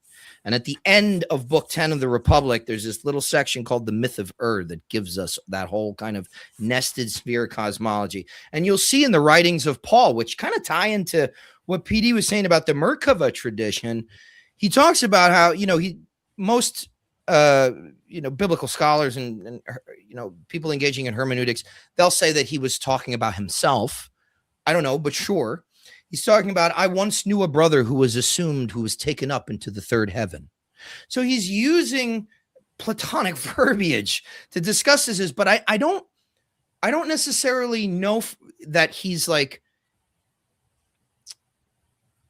specifically part of a Platonic, I don't know, a a Hellenistic sort of like mystery cult, so much as it's like, if you just look around at the knowledge of the world at that time, the ancient Mediterranean, it's all based on Plato already, so it's like, that's like me coming and talking about gravity. And then like, in 1,000 years, people are like, well, maybe this guy was in like, the cult of Newton. It's like, no, it's just everybody fucking knew it. Everybody knows that guy. Everybody knows it. It's taught widely. So, and that's how we orient. Like, think of that. That's weird, right? The entire globe almost orients there, or at least in the educated aspects, they know the concept of gravity and stuff like that. So I think it's a similar concept there, where Paul it's just the vernacular that he's using, is so embedded in any kind of learned society. And we know he had to have been somewhat learned because he wrote. People again, PD pointed out earlier, like the ancient worldview and that experience, we've been completely abstracted from that. So we don't think about like, oh, not everybody could read and write. As a matter of fact, most people couldn't read or write, so if he's dealing in these circles, he likely has some grounding in the quote unquote science of his time, which was very much so Platonic. Yeah. Just my thoughts. The entire tradition of a sacred book, incredibly new idea. In the ancient world, religion was something that was practiced. It was physical. You were completely immersed in it. There wasn't a sacred text. Those kinds of things entered with these mystery traditions, when you would get the symbolon, the password to get into whatever tradition it is you're exploring. And in regard to Paul, I think there's great, what Ike said is spot on about him ascending into the third heaven. Again, this is another confirmation of a Greek cosmoconception. It doesn't exist in a vacuum. But as far as what he might have been involved with, I can't remember the author's name. There's a book on Paul and the mysteries of baptism. I've got it in the other room, but I don't want to leave you guys and go dig it up. But I can, if anybody's interested, reach out to me later. I'll give you the title of the book. But it's looking at Paul's very likely involvement with non-Christian mystery traditions prior to his conversion. and he is a soldier type figure, which really makes the cult of Mithras very possible. And they have that same model of ascent of traveling up through the heavens, right, to get to the final grade of pater, of father, to meet with the Father, become one with the Father, and then embody the Father as a hierophant on earth. So it's been argued that he was involved with them, but as to whether he was and whether he's even talking about himself, like Ike said, we don't know that, but we can be 100% certain that he's drawing on Greek tradition when he says that. I do recall reading about Paul as far as Saul of Tarsus. In Tarsus, there was a figure called Ziz that was a dead and ascended god that actually rose to become Aziz, which is light. So there was a tradition in that region of this ascended form that kind of, and you see that's this development of transcendentalism from going to, Sheol, this place, or with the Zoroastrians, the idea of burning off the bad parts so that you could return to the monad. It kind of, you just see this evolving, and like you said, as far as traveling out, and then you have the various night journeys that begin of all the different prophets and how they're taken into the heavens and shown the workings of the cosmos. So you're seeing this evolution of these transcendental forms of people realizing that there are, higher realms of understanding, in time and space. Yeah. You get a perfect example of that in the Greek magical papyri. If you look at the Mithras liturgy, in the ritual, they call it a ritual of apothanatismos, which means of not dying, of becoming immortal. But it's interesting because this apothanatismos isn't permanent. When you come down from the ascent, you are thanatismos again. You can die. You're no longer immortal. Right. So immortality is this glimpse into eternity, and when, like, the language is so problematic, because if you say to someone, well, I experienced eternity, logically, no, the fuck you didn't. You weren't at the beginning. There is no end. You're right here. How can you say that you participated in eternity? But that's how we know that it's not about a duration of time. It's that Mithraic aeon that transcends time, something more like the pleroma, right? It's outside of time, which Jung would say that means it's a qualia, a quality of consciousness, not a quanta that we can count and say there's the beginning, there's the end. So in that ascent ritual, really, I think the best example of one from that era, it's wrapped up with this same expansion of vision, expansion of consciousness, but we always have to come back down. And I think that's important, because we're useless as a hermit on top of a mountain praying for the world somewhere. Like Zarathustra in Nietzsche, you have to come back down the mountain. Enlightenment isn't climbing the top of the mountain and staying there. Enlightenment is summiting the mountain, coming back down, and then allowing what you saw from that perspective to inform your behavior when you're late for work, right? Or when you're trying to check out at the grocery store, or you're beginning to have road rage, that's the real enlightenment experience. If we don't come back down, we don't complete the cycle. And that's what Ike was mentioning a moment ago, these cycles that Proclus talks so much about. We have the pruodos, the descent into a body, the coming down from the mountain, but then we have that epistrophe, the return, that anagogic ascent. And it's this cyclic process that maintains a connection between to use a spatial category, which is really fallacious, but we have to think about it somehow. maintains that connection between the gods and man at the bottom of the chain. We have to go up and come back down over and over and over, even to the point of death and rebirth. Right. But really, there's no motion. There's no movement. It's happening every second. Genesis is happening constantly, is what the Kabbalists say. And I believe that. And there's an article that came out a few years ago in Esquire about this guy who went to a 10-day Buddhist retreat, and they're practicing Vipassana, and he goes psychotic, ends up being carried away in handcuffs and taken to a mental institution, because he enters that space where the world is simultaneously dying and being reborn every second. Every second. Right. So the idea of going up and going down, it's just a convenient way to articulate something that is really ineffable, but is so close and so present that it's like the fish asking what is water. It's you can't put your finger on it. Yeah, and we have this is an issue I find with people that come to magic and learn things like the Kabbalah and or at least the Hermetic Kabbalah, right, the magical Kabbalah, but especially also in taking students through the Platonic dialogues.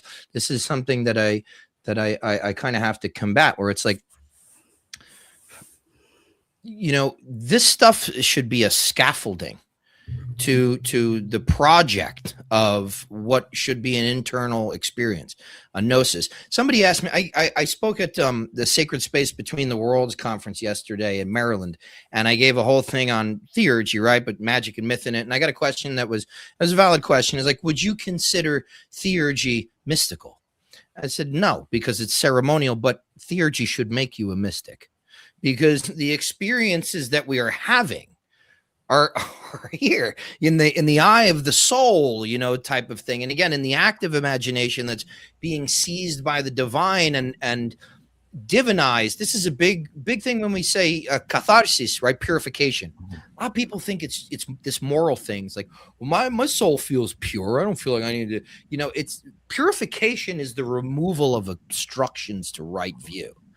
A lot of people think insight is the accumulation of information. In reality, to PD's point, the top of that mountain is you divesting yourself of things that you accumulated from that perspective.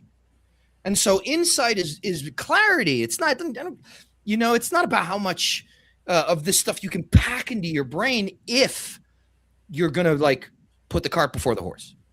So it's all this stuff has to remain a scaffolding for us to approach and talk about. And this is very big in the Platonic dialogue, particularly in the Timaeus, when the chief interlocutor of that dialogue, Timaeus, is about to start talking about time and eternity. That's how he starts his discussion of cosmogony. He distinguishes, okay, there's an eternal component that the demiurge for some reason looks at and sees perfection in eternity and decides to make a copy of it. And that copy he calls the moving image of eternity. And it's based on space and therefore time.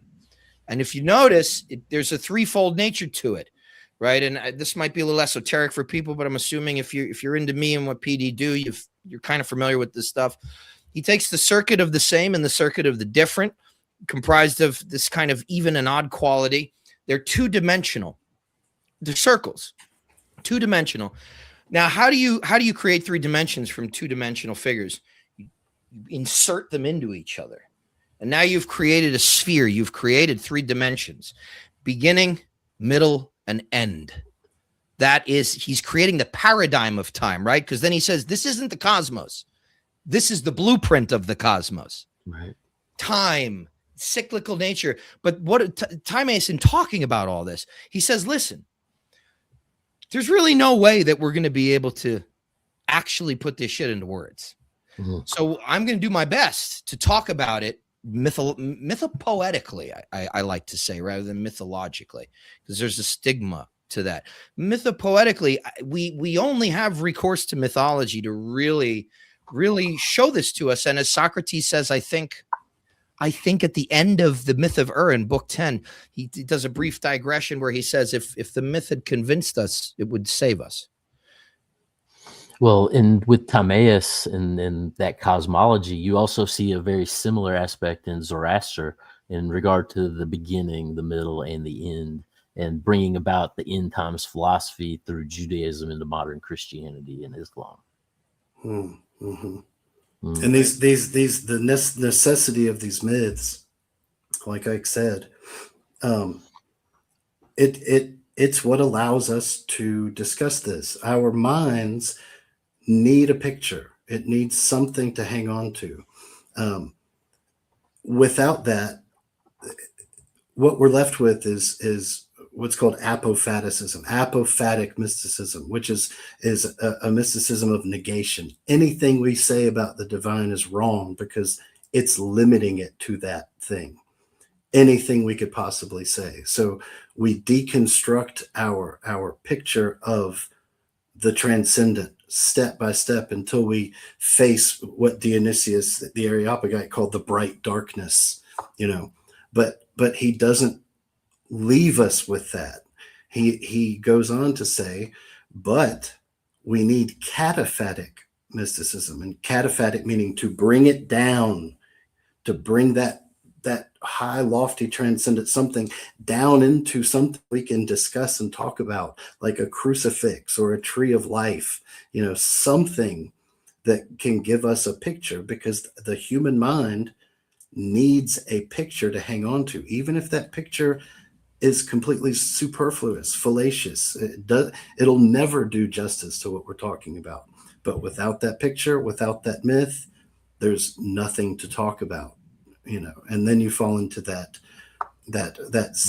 Zen trap. And a Zen master, they're fine in that trap, but trying to take a novice into that territory without something like a cone or something they can hold on to, it's an insurmountable gap. So the myths, I agree with Ike. They're essential, but really cannot get us there. But if anything's going to, they will. Yeah, that's it. Yeah, that's a good way to put it. If anything's going to get us there, that will. Myths will, or because it's really I kind of characterize it as a symbolic vocabulary. Mm-hmm. That's almost like algebraic. It's trying to bring, right, like the Pythagorean theorem. You're taking two knowns to find an unknown.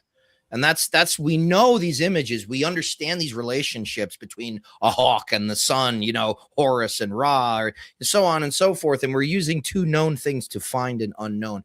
And the one thing I would recommend people who are interested in studying Plato, first start with the first Alcibiades.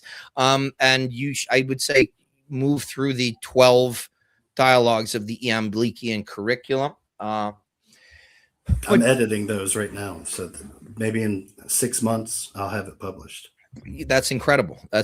And I would say when you do dive into these dialogues, keep this mythopoetic structure in mind. There's a lot that you will extract from for instance, in the Cratylus, right? The sort of prologue to the epistemological tetrad. For anybody who's caught up on that term, it's just, epistemology is what can and cannot be known, why or why not.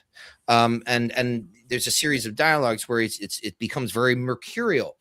Now in the Cratylus, he's talking about the suitability of names and things. The person that Socrates is talking to, his name is Hermogenes, right? Born of Hermes, right? So there's tons of stuff like that all over the dialogues. They're completely saturated with little things like that, little tells, little layers, little tiny things. I mean, you look at there's the divided line, there's the allegory of the cave, there's the myth of there's the myth of the afterlife in Phaedo. There's that cosmogon or cosmological ascent caravan of the Phaedrus up in the celestial vault. He's constantly using myths. He's constantly creating myths. So it's, if you look at those dialogues like that, I think that you're going to extract much more. And like, what was ancient Greece famous for? Mythology. You know, Orpheus, even Pythagoras, or Pythagoras' quote unquote teacher, especially Pherecydes, they were mythographers. If you look at the Derveni papyrus, which is the oldest actual primary source in Europe in terms of that literature, it's the oldest document. It appears to be this pedagogical commentary on philosophically and ontologically interpreting mythology through the lens of Orpheus. So this was, it's kind of like what PD was saying before. They would have known this stuff, especially people in the academy. And the final point I want to put on that, and I'm interested to see what PD has to say about this. I've had a couple of confirmations from others that I really, really respect. But when I started I take students through this curriculum. We do the Iamblichian curriculum plus Porphyry's Isagoge, the Organon of Aristotle, and of course the Republic. You can't not do the Republic. And then from there we move into introductions to arithmetic, start getting into the quadrivium sort of thing, like Nicomachus, Theon of Smyrna, all these guys. But then you get into the geometric stuff, okay, the geometry. And what was over, the fabled inscription over the gate to Platonic Academy, let no one enter here who is ignorant of geometry. And I always wondered why that was the case. And I said, okay, the divided line is geometric. There's a whole way to geometrically kind of recreate that line and show the golden ratio. You've got things like the moving image of eternity in the Timaeus, very geometric, the geometric proof in the Meno. But here's the interesting thing. When you begin to actually practice geometry, I use Lawler, not Euclid, because Euclid is tough for people that don't understand this stuff, and it's all about proofs. It's all about logic. There's no spiritual commentary. There's no metaphysical commentary. So in using the first couple of books of Lawler, who translated Theon of Smyrna, so it's nice. It fits in nicely where there's a gap in the literature, because there's a tremendous gap in the ancient Neo-Pythagorean geometric stuff. What you realize is that in just silence of practicing that geometry and understanding it, you realize I am learning literally the coding for the universe. Now, what the Platonists and Neoplatonists say is you are assimilating yourself to the way that the divine thinks. And I personally believe that the reason why you couldn't be ignorant of geometry to enter into Plato's Academy, even if it's just a fable, is because was in the practice of geometry that taught these people how to think philosophically. Not the other way around. The practice of geometry does to your fucking mind is teaches you how to think philosophically. It's like going to the gym for noetic ascent. It's just practicing geometry. It's unbelievable. But I'm interested to hear if that sounds just like batshit crazy off the rails to you. No, I don't at all. I think another aspect of why it's so important has to do with beauty, right? We get these when the forms are discussed directly. The ones that are confirmed, we hear about the form of the good, the form of the beautiful, and the form of the true, right? And the truth and the beauty are hallmarks of the good. If we see that, we know it's close to and participating in the form of the good. And I think the beauty and the truth of it have a lot to do with why it's so effective in that regard. We know it's true because true, we're talking about when that word is used in Freemasonry, we're talking about something that's square, right? that's that works mathematically, it's going to fit together perfectly. So when we're talking about is something true, we're really saying does it fit together in a harmonious manner? But the beauty aspect, geometry is arguably the most beautiful thing about existing on this planet in this domain. But there is wordplay that Socrates uses, that Proclus unpacks, where he uses the word against Cleitor, because the word for beauty in Cleitor, which means to call out, are almost identical. And you know how Plato is with his wordplay. It's almost, if you don't know the Greek, you miss it. But it's all through the dialogues. But what he's getting at is, like, where does a rose end? Is it just at the rose itself, or is it as far as I can smell that rose? And that smell is what Socrates is likening to a call. It's calling us. And that call is the mean that exists between the observer and the observed. And remember what Proclus says about the soul. The soul is a mean.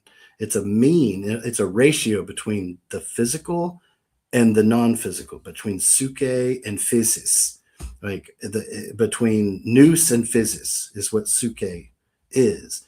So when we see something and are attracted to its beauty, that's a physical, a visual call. And it tells us something about the ratio between us. Where do I end and where does that begin? Is there a line where we can say it begins or ends? And to take the next step and say, well, that call, that beauty, that mean, that ratio, that's our soul, I think really speaks to the efficacy of geometry, even working at a what we might call an unconscious level. It forces the harmonies of the universe, including ourselves and our interaction with the world, to be put right in our face. And to that point, when you look in what is it, Fideo, where he talks about harmony in essence, when you create an instrument and you play that instrument and you bring these beautiful sounds out of it, that those aren't, like you're talking about, the line between where a thing ends and where a thing begins. If you take that instrument and destroy it, you're in no way destroying the harmony, because you can build another instrument to recreate this. It's always existing. It's always there. It's just a matter of how we're able to draw it out.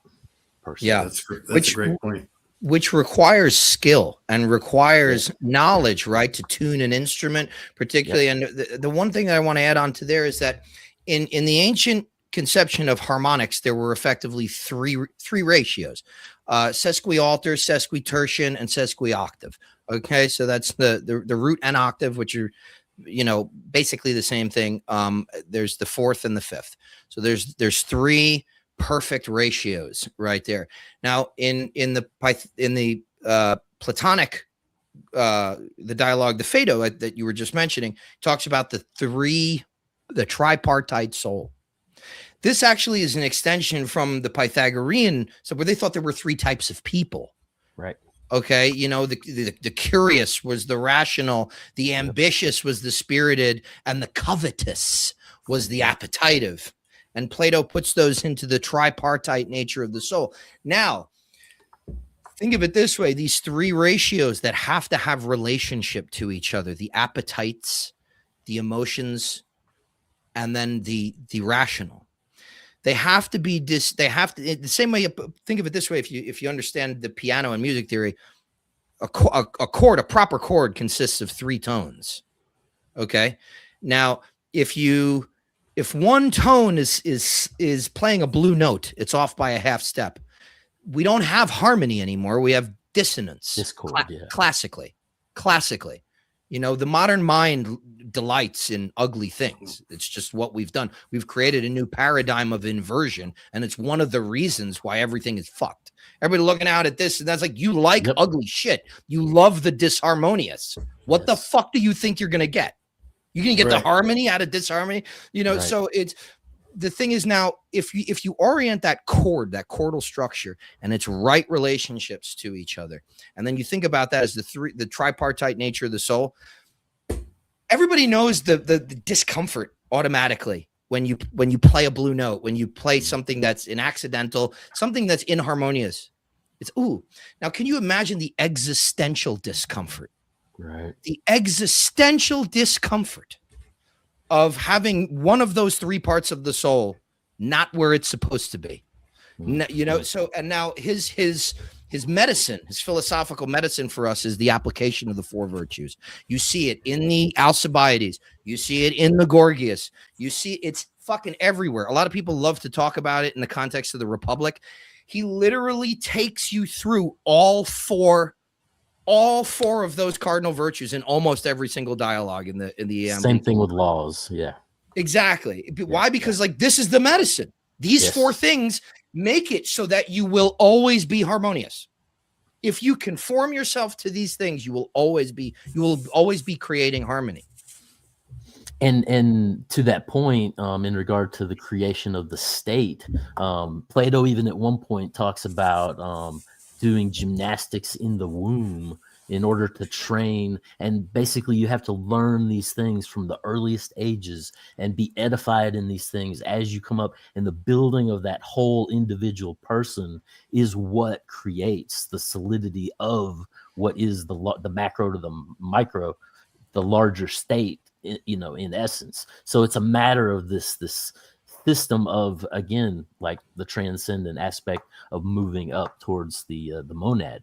You know, it's the same idea with the state and the individual within the state, and it's always in larger ideas than you know, like it's the multi entendres. You know, I like the cut of your jibs, sailor. I like what you said, Ike, about tritones and about, you know, flattening the third and entering these you know, sustained two chords that they do not qualify as beauty. You'll hear people say beauty is in the eye of the beholder. Plato would say, get the fuck out of here with that bullshit. 100%. The weirdness of an off chord is interesting. Right. It's curious. It's fascinating. It's not beautiful. And this is coming from somebody that listens to Ornette Coleman and John Zorn. You know, I love some chaotic, dissonant music, but I would never call it beautiful. Beauty is a specific form, and learning to recognize that is really the first step to getting anywhere in Platonism. Right. I think there's one point, and this is just recently in what I've been looking into in regard to laws. I think it's 4 or 5 where they're talking about comedy, and then he goes into the tragedians, and he says if a group of a troop of tragedians showed up at the city and wanted to set up in the town square, it's like, first off, no, that's not going to happen. You need to check what their material is. You need to check like what the philosophy is and whether it's in accordance, in resonance with the structure of the state itself. And if it's not, then you run them off. Yeah. So it's and you see this symbolically from lower levels to higher levels, talking about children, talking about comedy, it's in every aspect. What one does in their younger life, they'll do less in their older life. It's this dichotomy between the play, between the existence and the non-existence in simultaneity. I have a question for anyone who wants to answer. And this is, you know, a legitimate, honest question. How do you distinguish beyond the understanding that Republic is very much talking about the proper constitution of the soul of an individual, Right, of the mind, of the body, because that is acceptable to most people. But how do you defend, if you would even want to, the objection that what's being described as a totalitarian or fascist state? Yeah, it is 100% a fascist, totalitarian, monarchical dictator state. Well, here's the thing, though. Here's where it differs, and this is the Yeah. key to what you said before about the tragedians in the laws. He talks about that in the Republic. He basically says, "Look, we're not going to have poets. That's not what's going to happen." And he says it's much lamentable, very lamentable. But the thing is, they can say things that are pleasant and convincing, Right. and not have the truth in them. In the same way, there's no beauty in a sus chord. There's novelty and interest, piquing your interest. In the same way, in poetry, it could sound, it could fill you with this sense of righteousness or what have you. But it doesn't mean anything they're saying has any truth in it, even though it sounds good. Okay, that's something we all got to keep in mind today. Right. Okay, now, what's interesting is he says, he basically makes a caveat, unless we can definitively know that they have become philosophers. And it's the same thing with the philosopher regent. Yes. Is that the only person who's fit to rule is the person who understands this shit and applies it to themselves. So here's the thing. If the ruler applies this system to themselves, it's not tyrannical. Right. And therefore, it's not tyrannical to apply it to a civilization. Why? Because the definition Plato gives us of tyranny. Yes. He says, first of all, he says, democracy inevitably leads to tyranny because it allows us too many liberties. Every time he says the democratic man is the father of the tyrant. Why? Because the tyrant is not just somebody who has control. The tyrant is somebody who abuses that control because they are a slave. What are they a slave to? Their own appetites. The tyrant is actually the fucking slave in the Platonic system. Yeah. This is a system of liberation through philosophy. Okay, so I don't consider that fascistic. And that's the whole thing. You can call it these things, but at the same time, because it's based on this idea of ascendance and the higher thought forms, it's an alternate way to look at the monarchy or a system that becomes fascist in essence. But in accordance with the higher realms, that's one thing. This is very utopian in essence as far as philosophy. But when you sink into the more crystallized, realm of dog eat dog and greed and everyone out for their own, it turns into this corrupted, everything's corrupted. So it's this idea of, in this realm, it's like, communism works on a small level, but once it gets so big, it creates a caste system. Whereas with this, because, we're in the physical realm, this utopian idea, this mindset of higher forms, unfortunately, because of the corrupted state of man, has a tendency to eat itself. I also have an idea to answer your question, PD.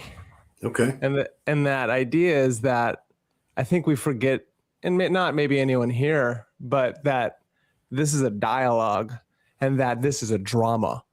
And the idea of this being a drama would mean that there are outrageous things that are going to be stated, like the ideals of eugenics, the ideals of, different ideas of like only the philosopher kings now know whose children are parented to who, and all these strange things that we today in a modern society would deem to be a totalitarian or B, fascist or C, murderous.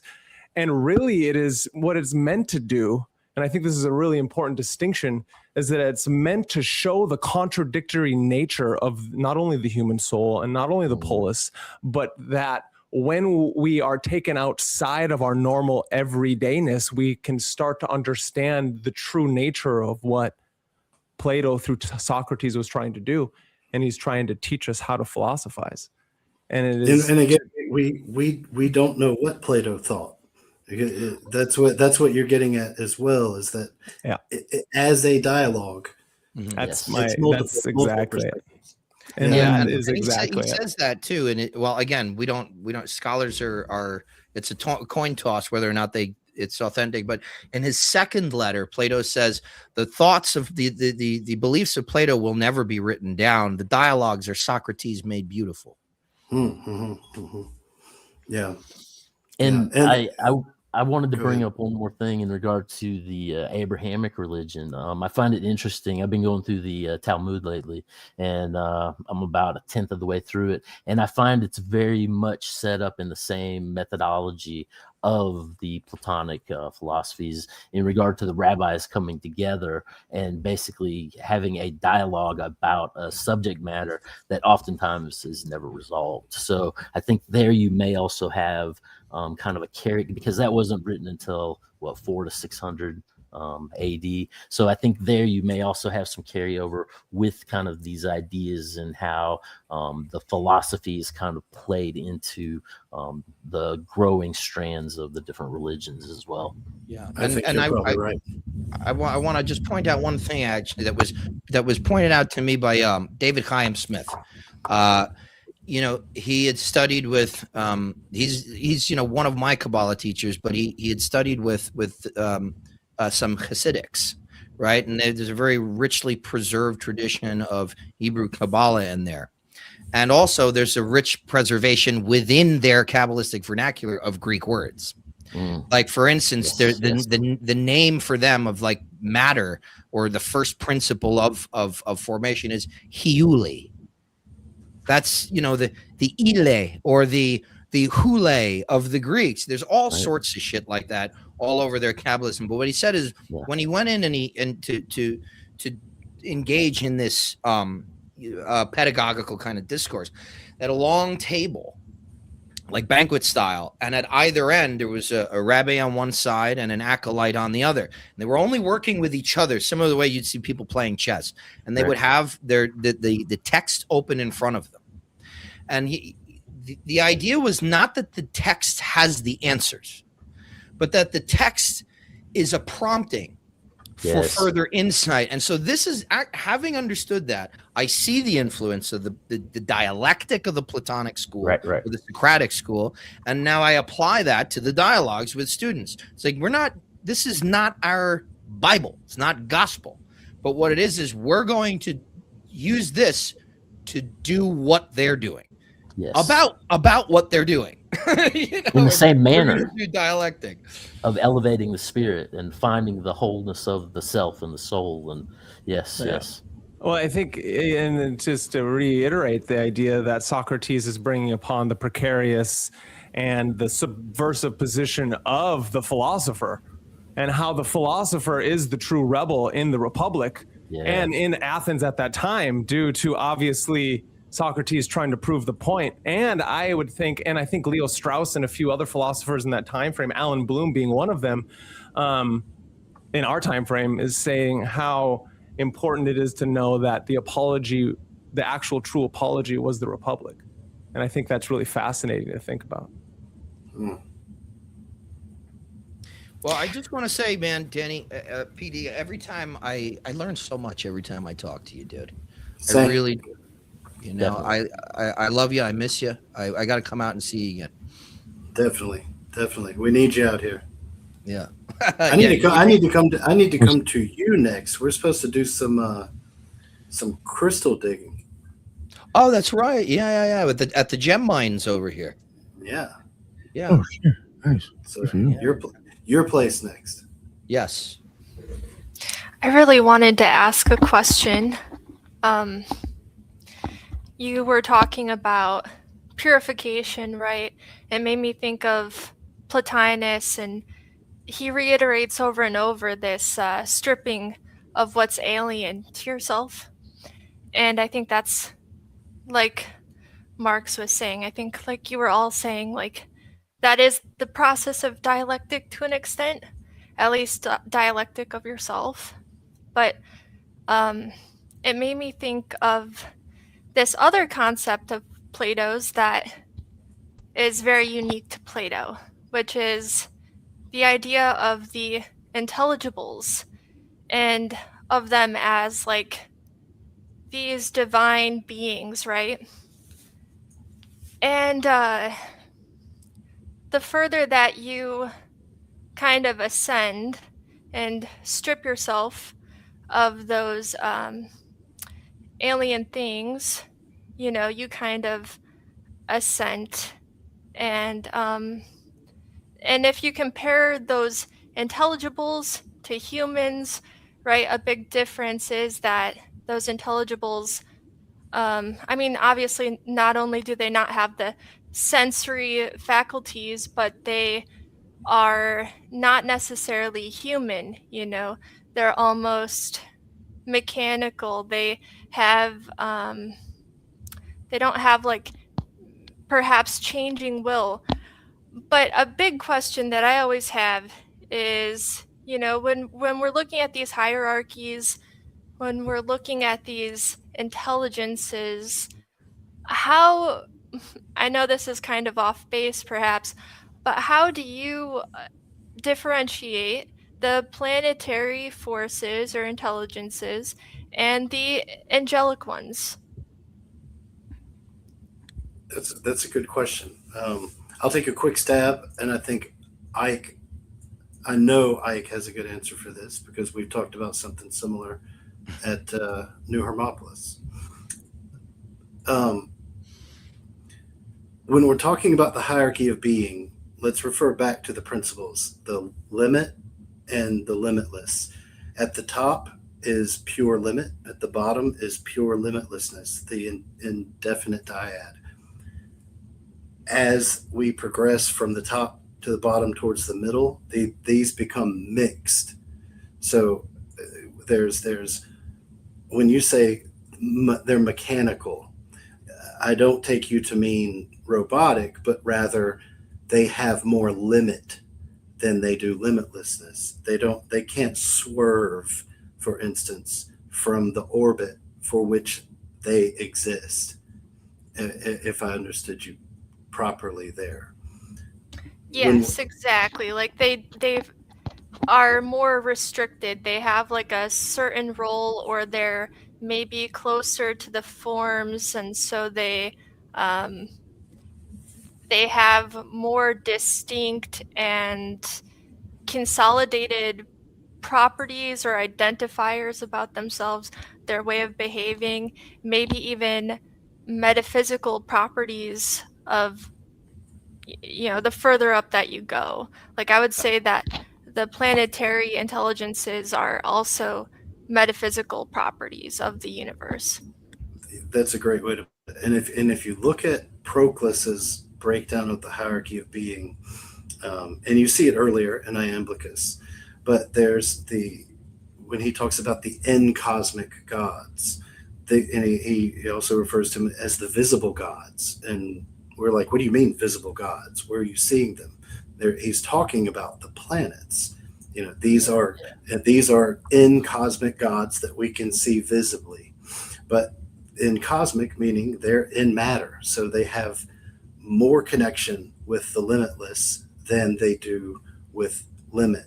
Whereas the further we go up the chain, beyond the sun is Helios, right? Which has even more limit, less limitlessness.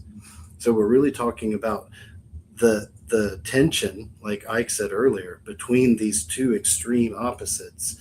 And I think is it Heraclitus that talks about the tension of the bowstring that is necessary, that produces the music, that shoots the arrow. It's that same tension. But when you say, how do you distinguish an angelic being from a planetary being, the real criteria is how much or how much less of limit or limitlessness do they participate in? That's a great answer.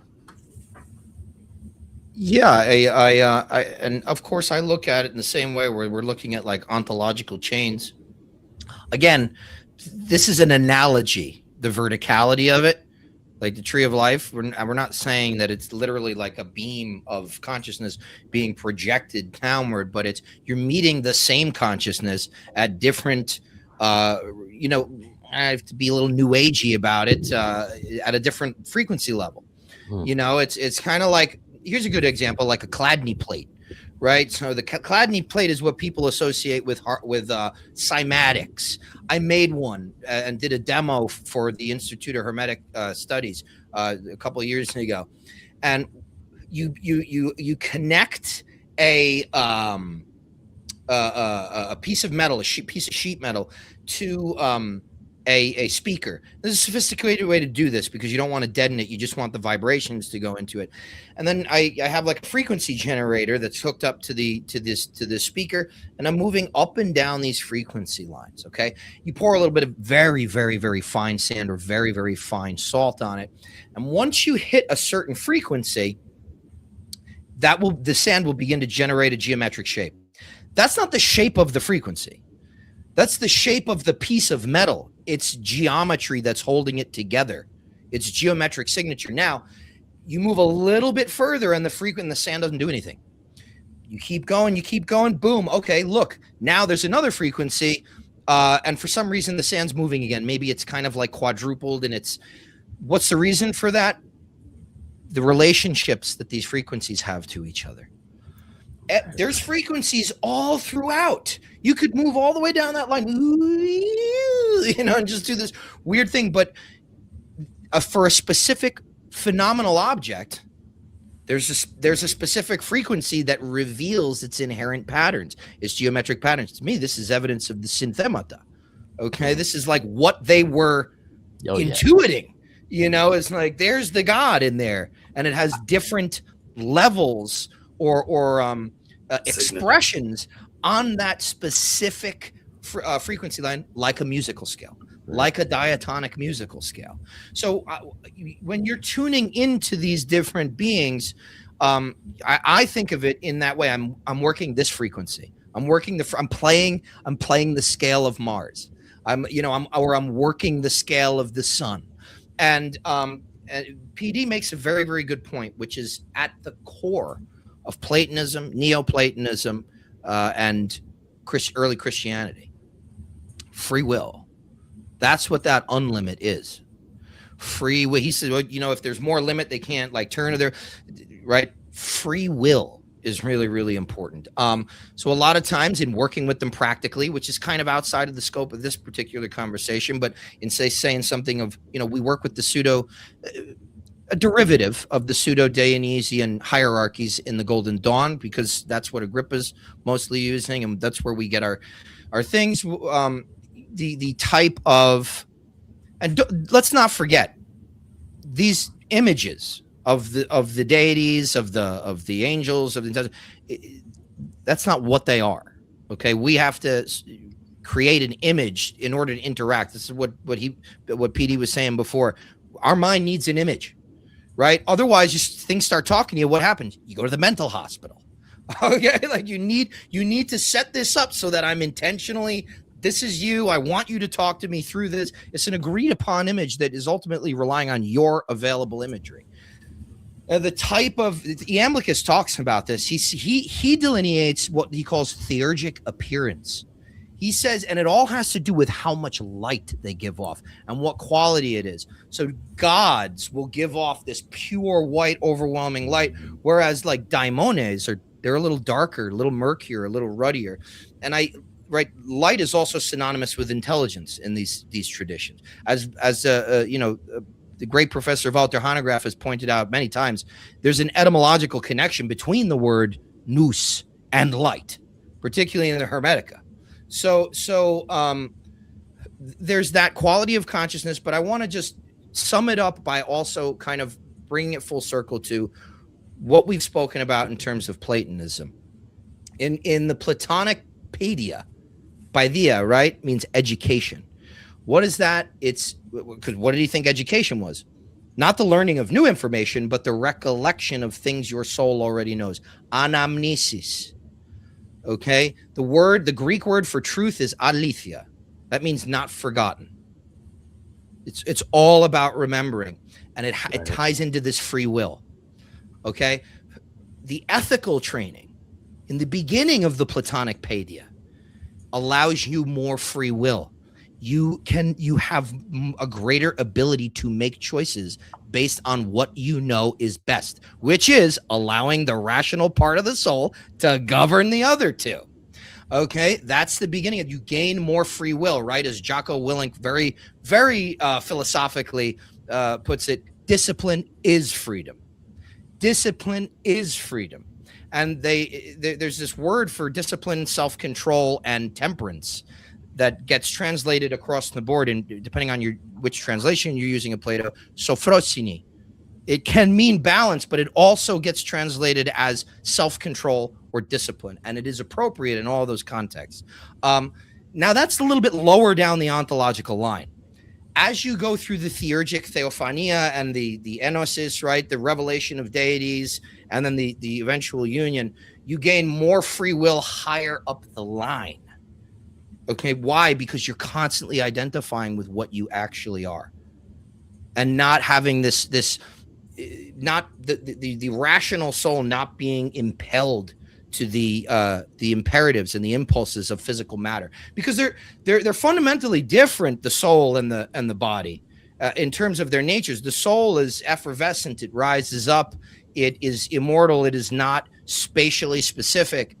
The body's different. You know, the soul has no needs. Plato says the only time the soul needs anything is when it's in a body, and it has to get into the noetic realm to be nourished by the beauty there. Okay, but it inherently has no needs. The body is different. The body has needs. I got to pee. I got to eat. I got to sleep. You know, the body is spatially specific. The body is not immortal. It will die. So there's this constant, like, we're confounded. Which direction do we orient our intelligence? Which direction are we working in? And it all has to do with free will. So I think, believe it or not, as you get higher up the line, these things have less free will. In my experience, they have great power and less free will. Why? Because and Iamblichus says this, when deities appear in theurgic appearance, they're accompanied by their daimones. Right. They're accompanied by their entourage. Why? Because it's those things that like execute its divine will. They're zephyrs. Which is kind of interesting. But I don't know. It's interesting to me also how, like, the soul is really the only thing that gains more free will as it rises, and that's just my personal anecdotal experience of these things. Is nothing like definitively tying anything I said to Platonism. No, I think it does. You're absolutely right. We see there's a great quote in Us Divinis where he says philosophy in the ancient world entailed trials and ordeals and modes of initiation, you know, and he said, and most importantly, it consolidated all of one's ethics, politics, economy into one thing. He said, so to philosophize is essentially to orientate yourself properly to the world. And he describes this, he illustrates this by saying, it's like moving through a sacred calendar, like the liturgical cycle, and following the natural patterns that the demiurge has laid forth. Because theurgy, first and foremost, is demiurgy, participating in the demiurge by methexis through mesis, by mimicking him. So he says, to philosophize then is not to be a radical exception to the rule, to have some new idea, to try and make your mark. To philosophize is to do exactly what you came here to do, which is the most liberating thing because it's the most limiting thing. And we see echoes of that in like Aleister Crowley. Do find your true will, do only that, nothing else. That's a very Platonic idea, which speaks again to where do we see Plato in these modern traditions. Crowley's a great example. When you look at his text, it's very obscure these days, but in the OTO, we received a copy of Atlantis, a text called Atlantis, which is completely based around the Republic. It's Crowley's picture of the Republic for a thelemic group of people. But that idea that you're talking about, Ike, the further you get in progress, the less free will we have. And Castrum, Bernardo Castrum, you familiar with him? Philosopher. Recently wrote a book on the daemon, but one of the points he makes is that really the closer we get to embodying our daemon, the less free will we really have, because it's all about a surrender to the daemon. And we could say, well, I'm not going to do what the daemon has set forth for me. I'm going to pretend that I have free will and do something else. You still do what the daemon has set forth for you. The question is, do I surrender and surf on this tidal wave, or do I get crushed by the tidal wave and still go that fucking direction? Because that's where the chips fall, where the daemons say they fall.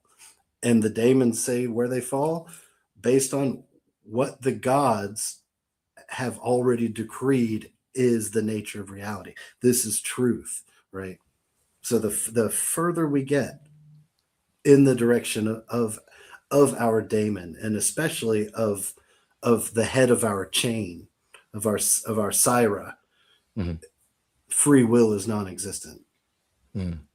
Yeah. The only free will that we attain here is freedom from the illusion that we are the body. And then we move up and dedicate ourselves. And that's interesting too, because the Iamblichus talks about the punishing daemon, which is like there are, these are meant to, these are spirits that are meant to sort of smack your hand or smack your face, if give you a little bit of punishment. They also contain, like he mentions that their job is to keep us from spilling out of ourselves, right? And if man has to occupy this segment in the hierarchy of being, or there's a gap, there's no continuation of the flow, right? So if I want to ascend, like Iamblichus says, first I need to be making offerings to my daemon, and then hopefully eventually to the god. But that punishing daemon, it's punishing because it won't take its hand off of us, saying you're going to be contained in this form, in this life. It's like a parent holding a kid down.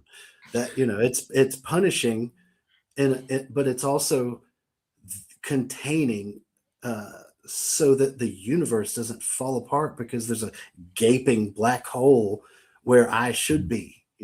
Yeah.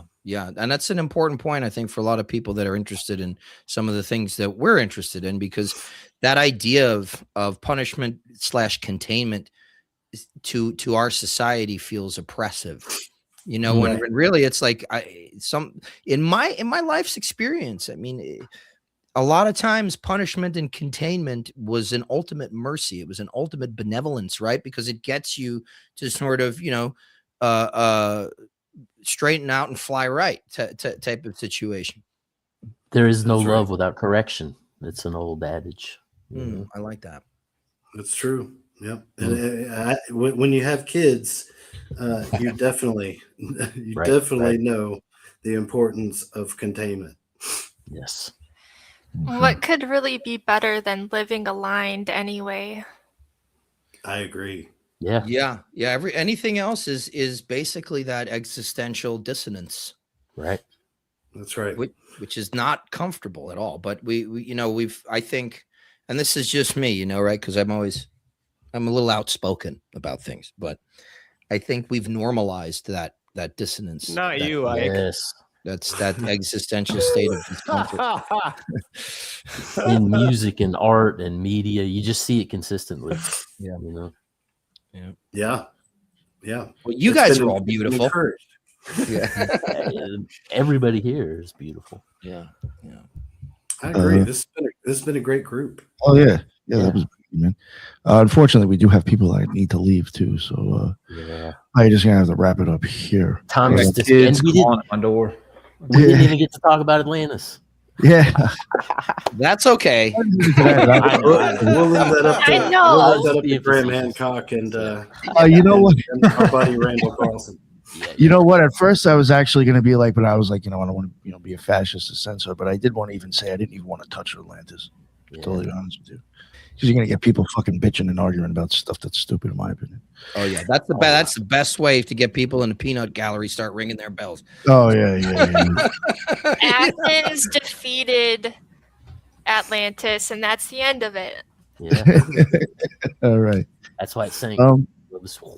Well, the thing is too, a lot of, and I'll just say this, orienting it in a Platonic context, the Timaeus, which is where it's mentioned, is Socrates has traveled to the Piraeus, which is the port for these Athenian games.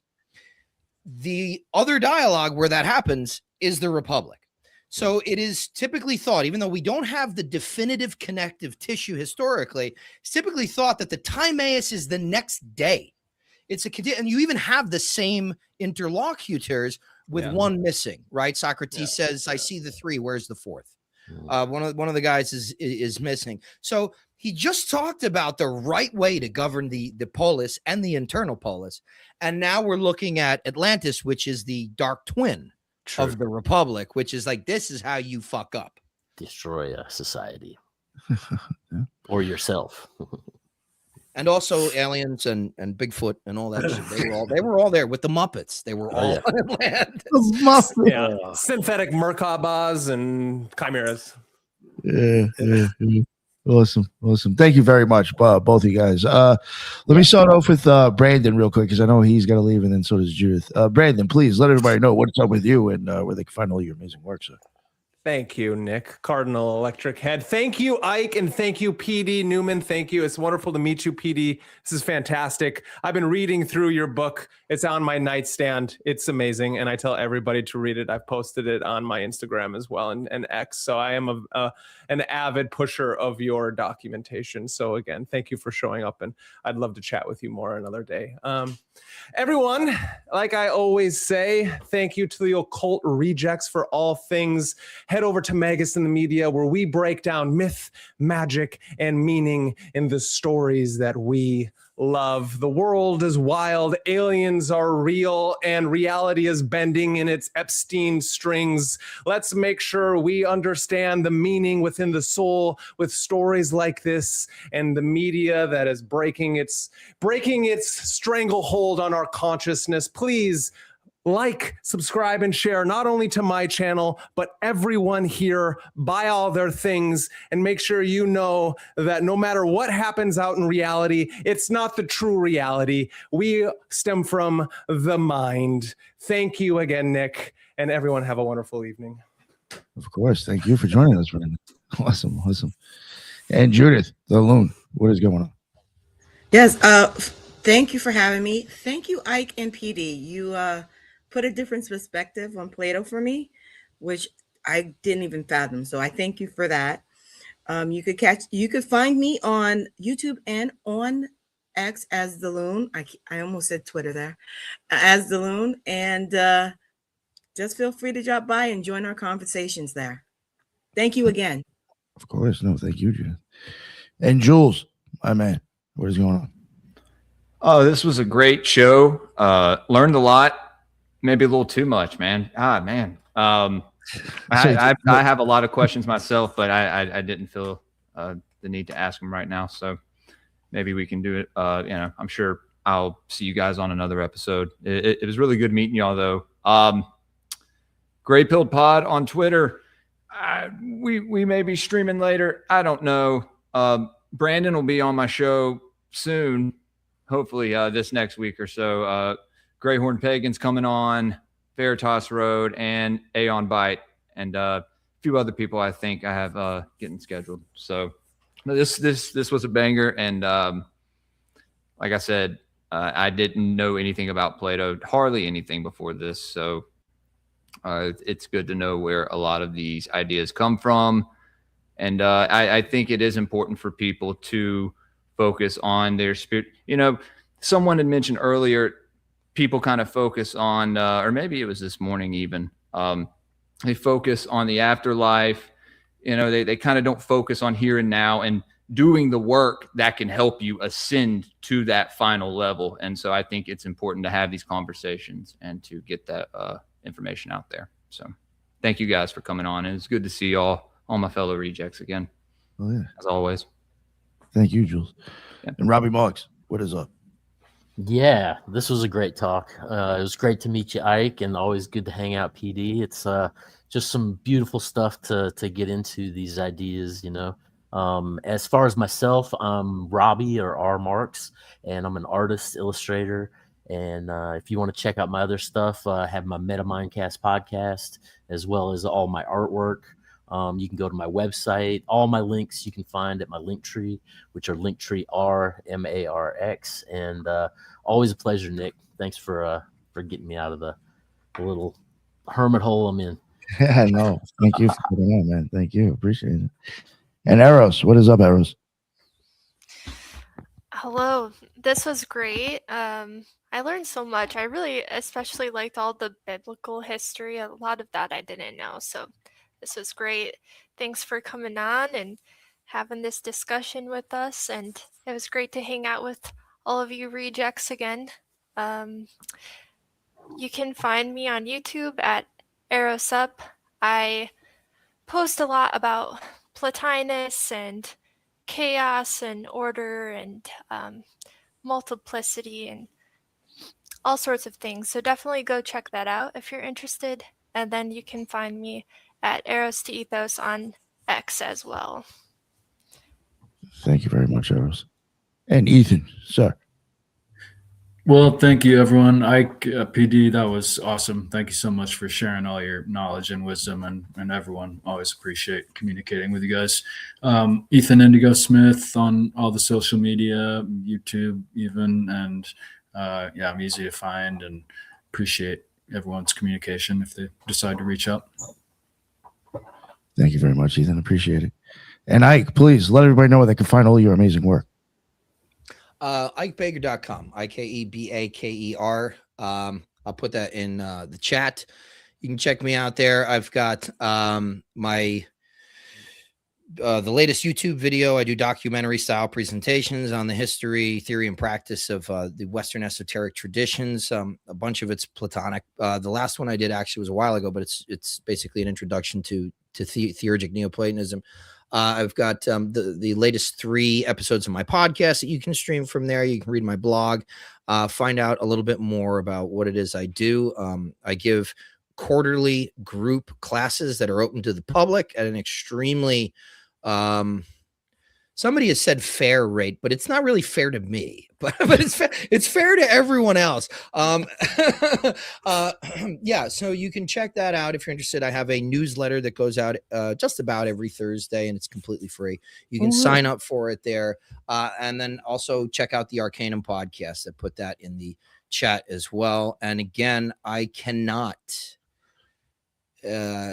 understate how much I respect you, PD, and how much I think you are contributing to the dialogue here in ways that are unprecedented, and I think will influence the way we go forward in the future with these subjects, which, as you know, they're close to my heart. So, and therefore, so are you. Well, thank you so much. Thank you for inviting me. I've had so much fun these past what we've been doing this for 2.5 hours, more than that. Yeah, almost 3 now. Yeah, this has been great. So thank you all for having me.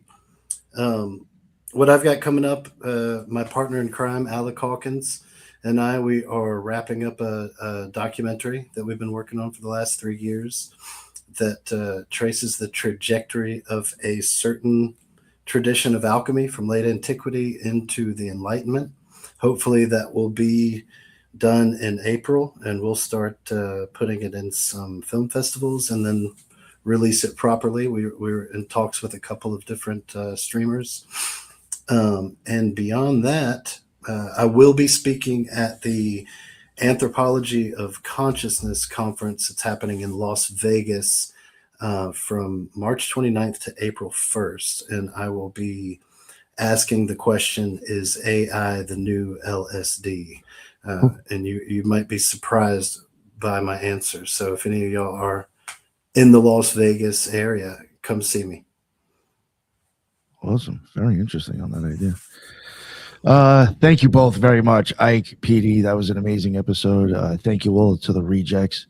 Again, hopefully maybe one day in the future we can continue this talk on more of his other stuff. But I think that was if you ever make your way up to Jackson, I'll be sure to buy you a beer, man. So I'll be there. Follow me, dude. Yeah. I'll be there. Nice.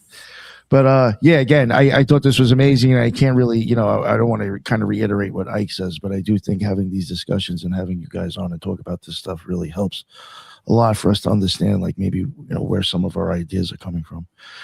This was an amazing show. I really can't thank you guys enough, and all the rejects and everybody in the chat. That's what's up. I appreciate it. And until the next one, everybody be well. Later.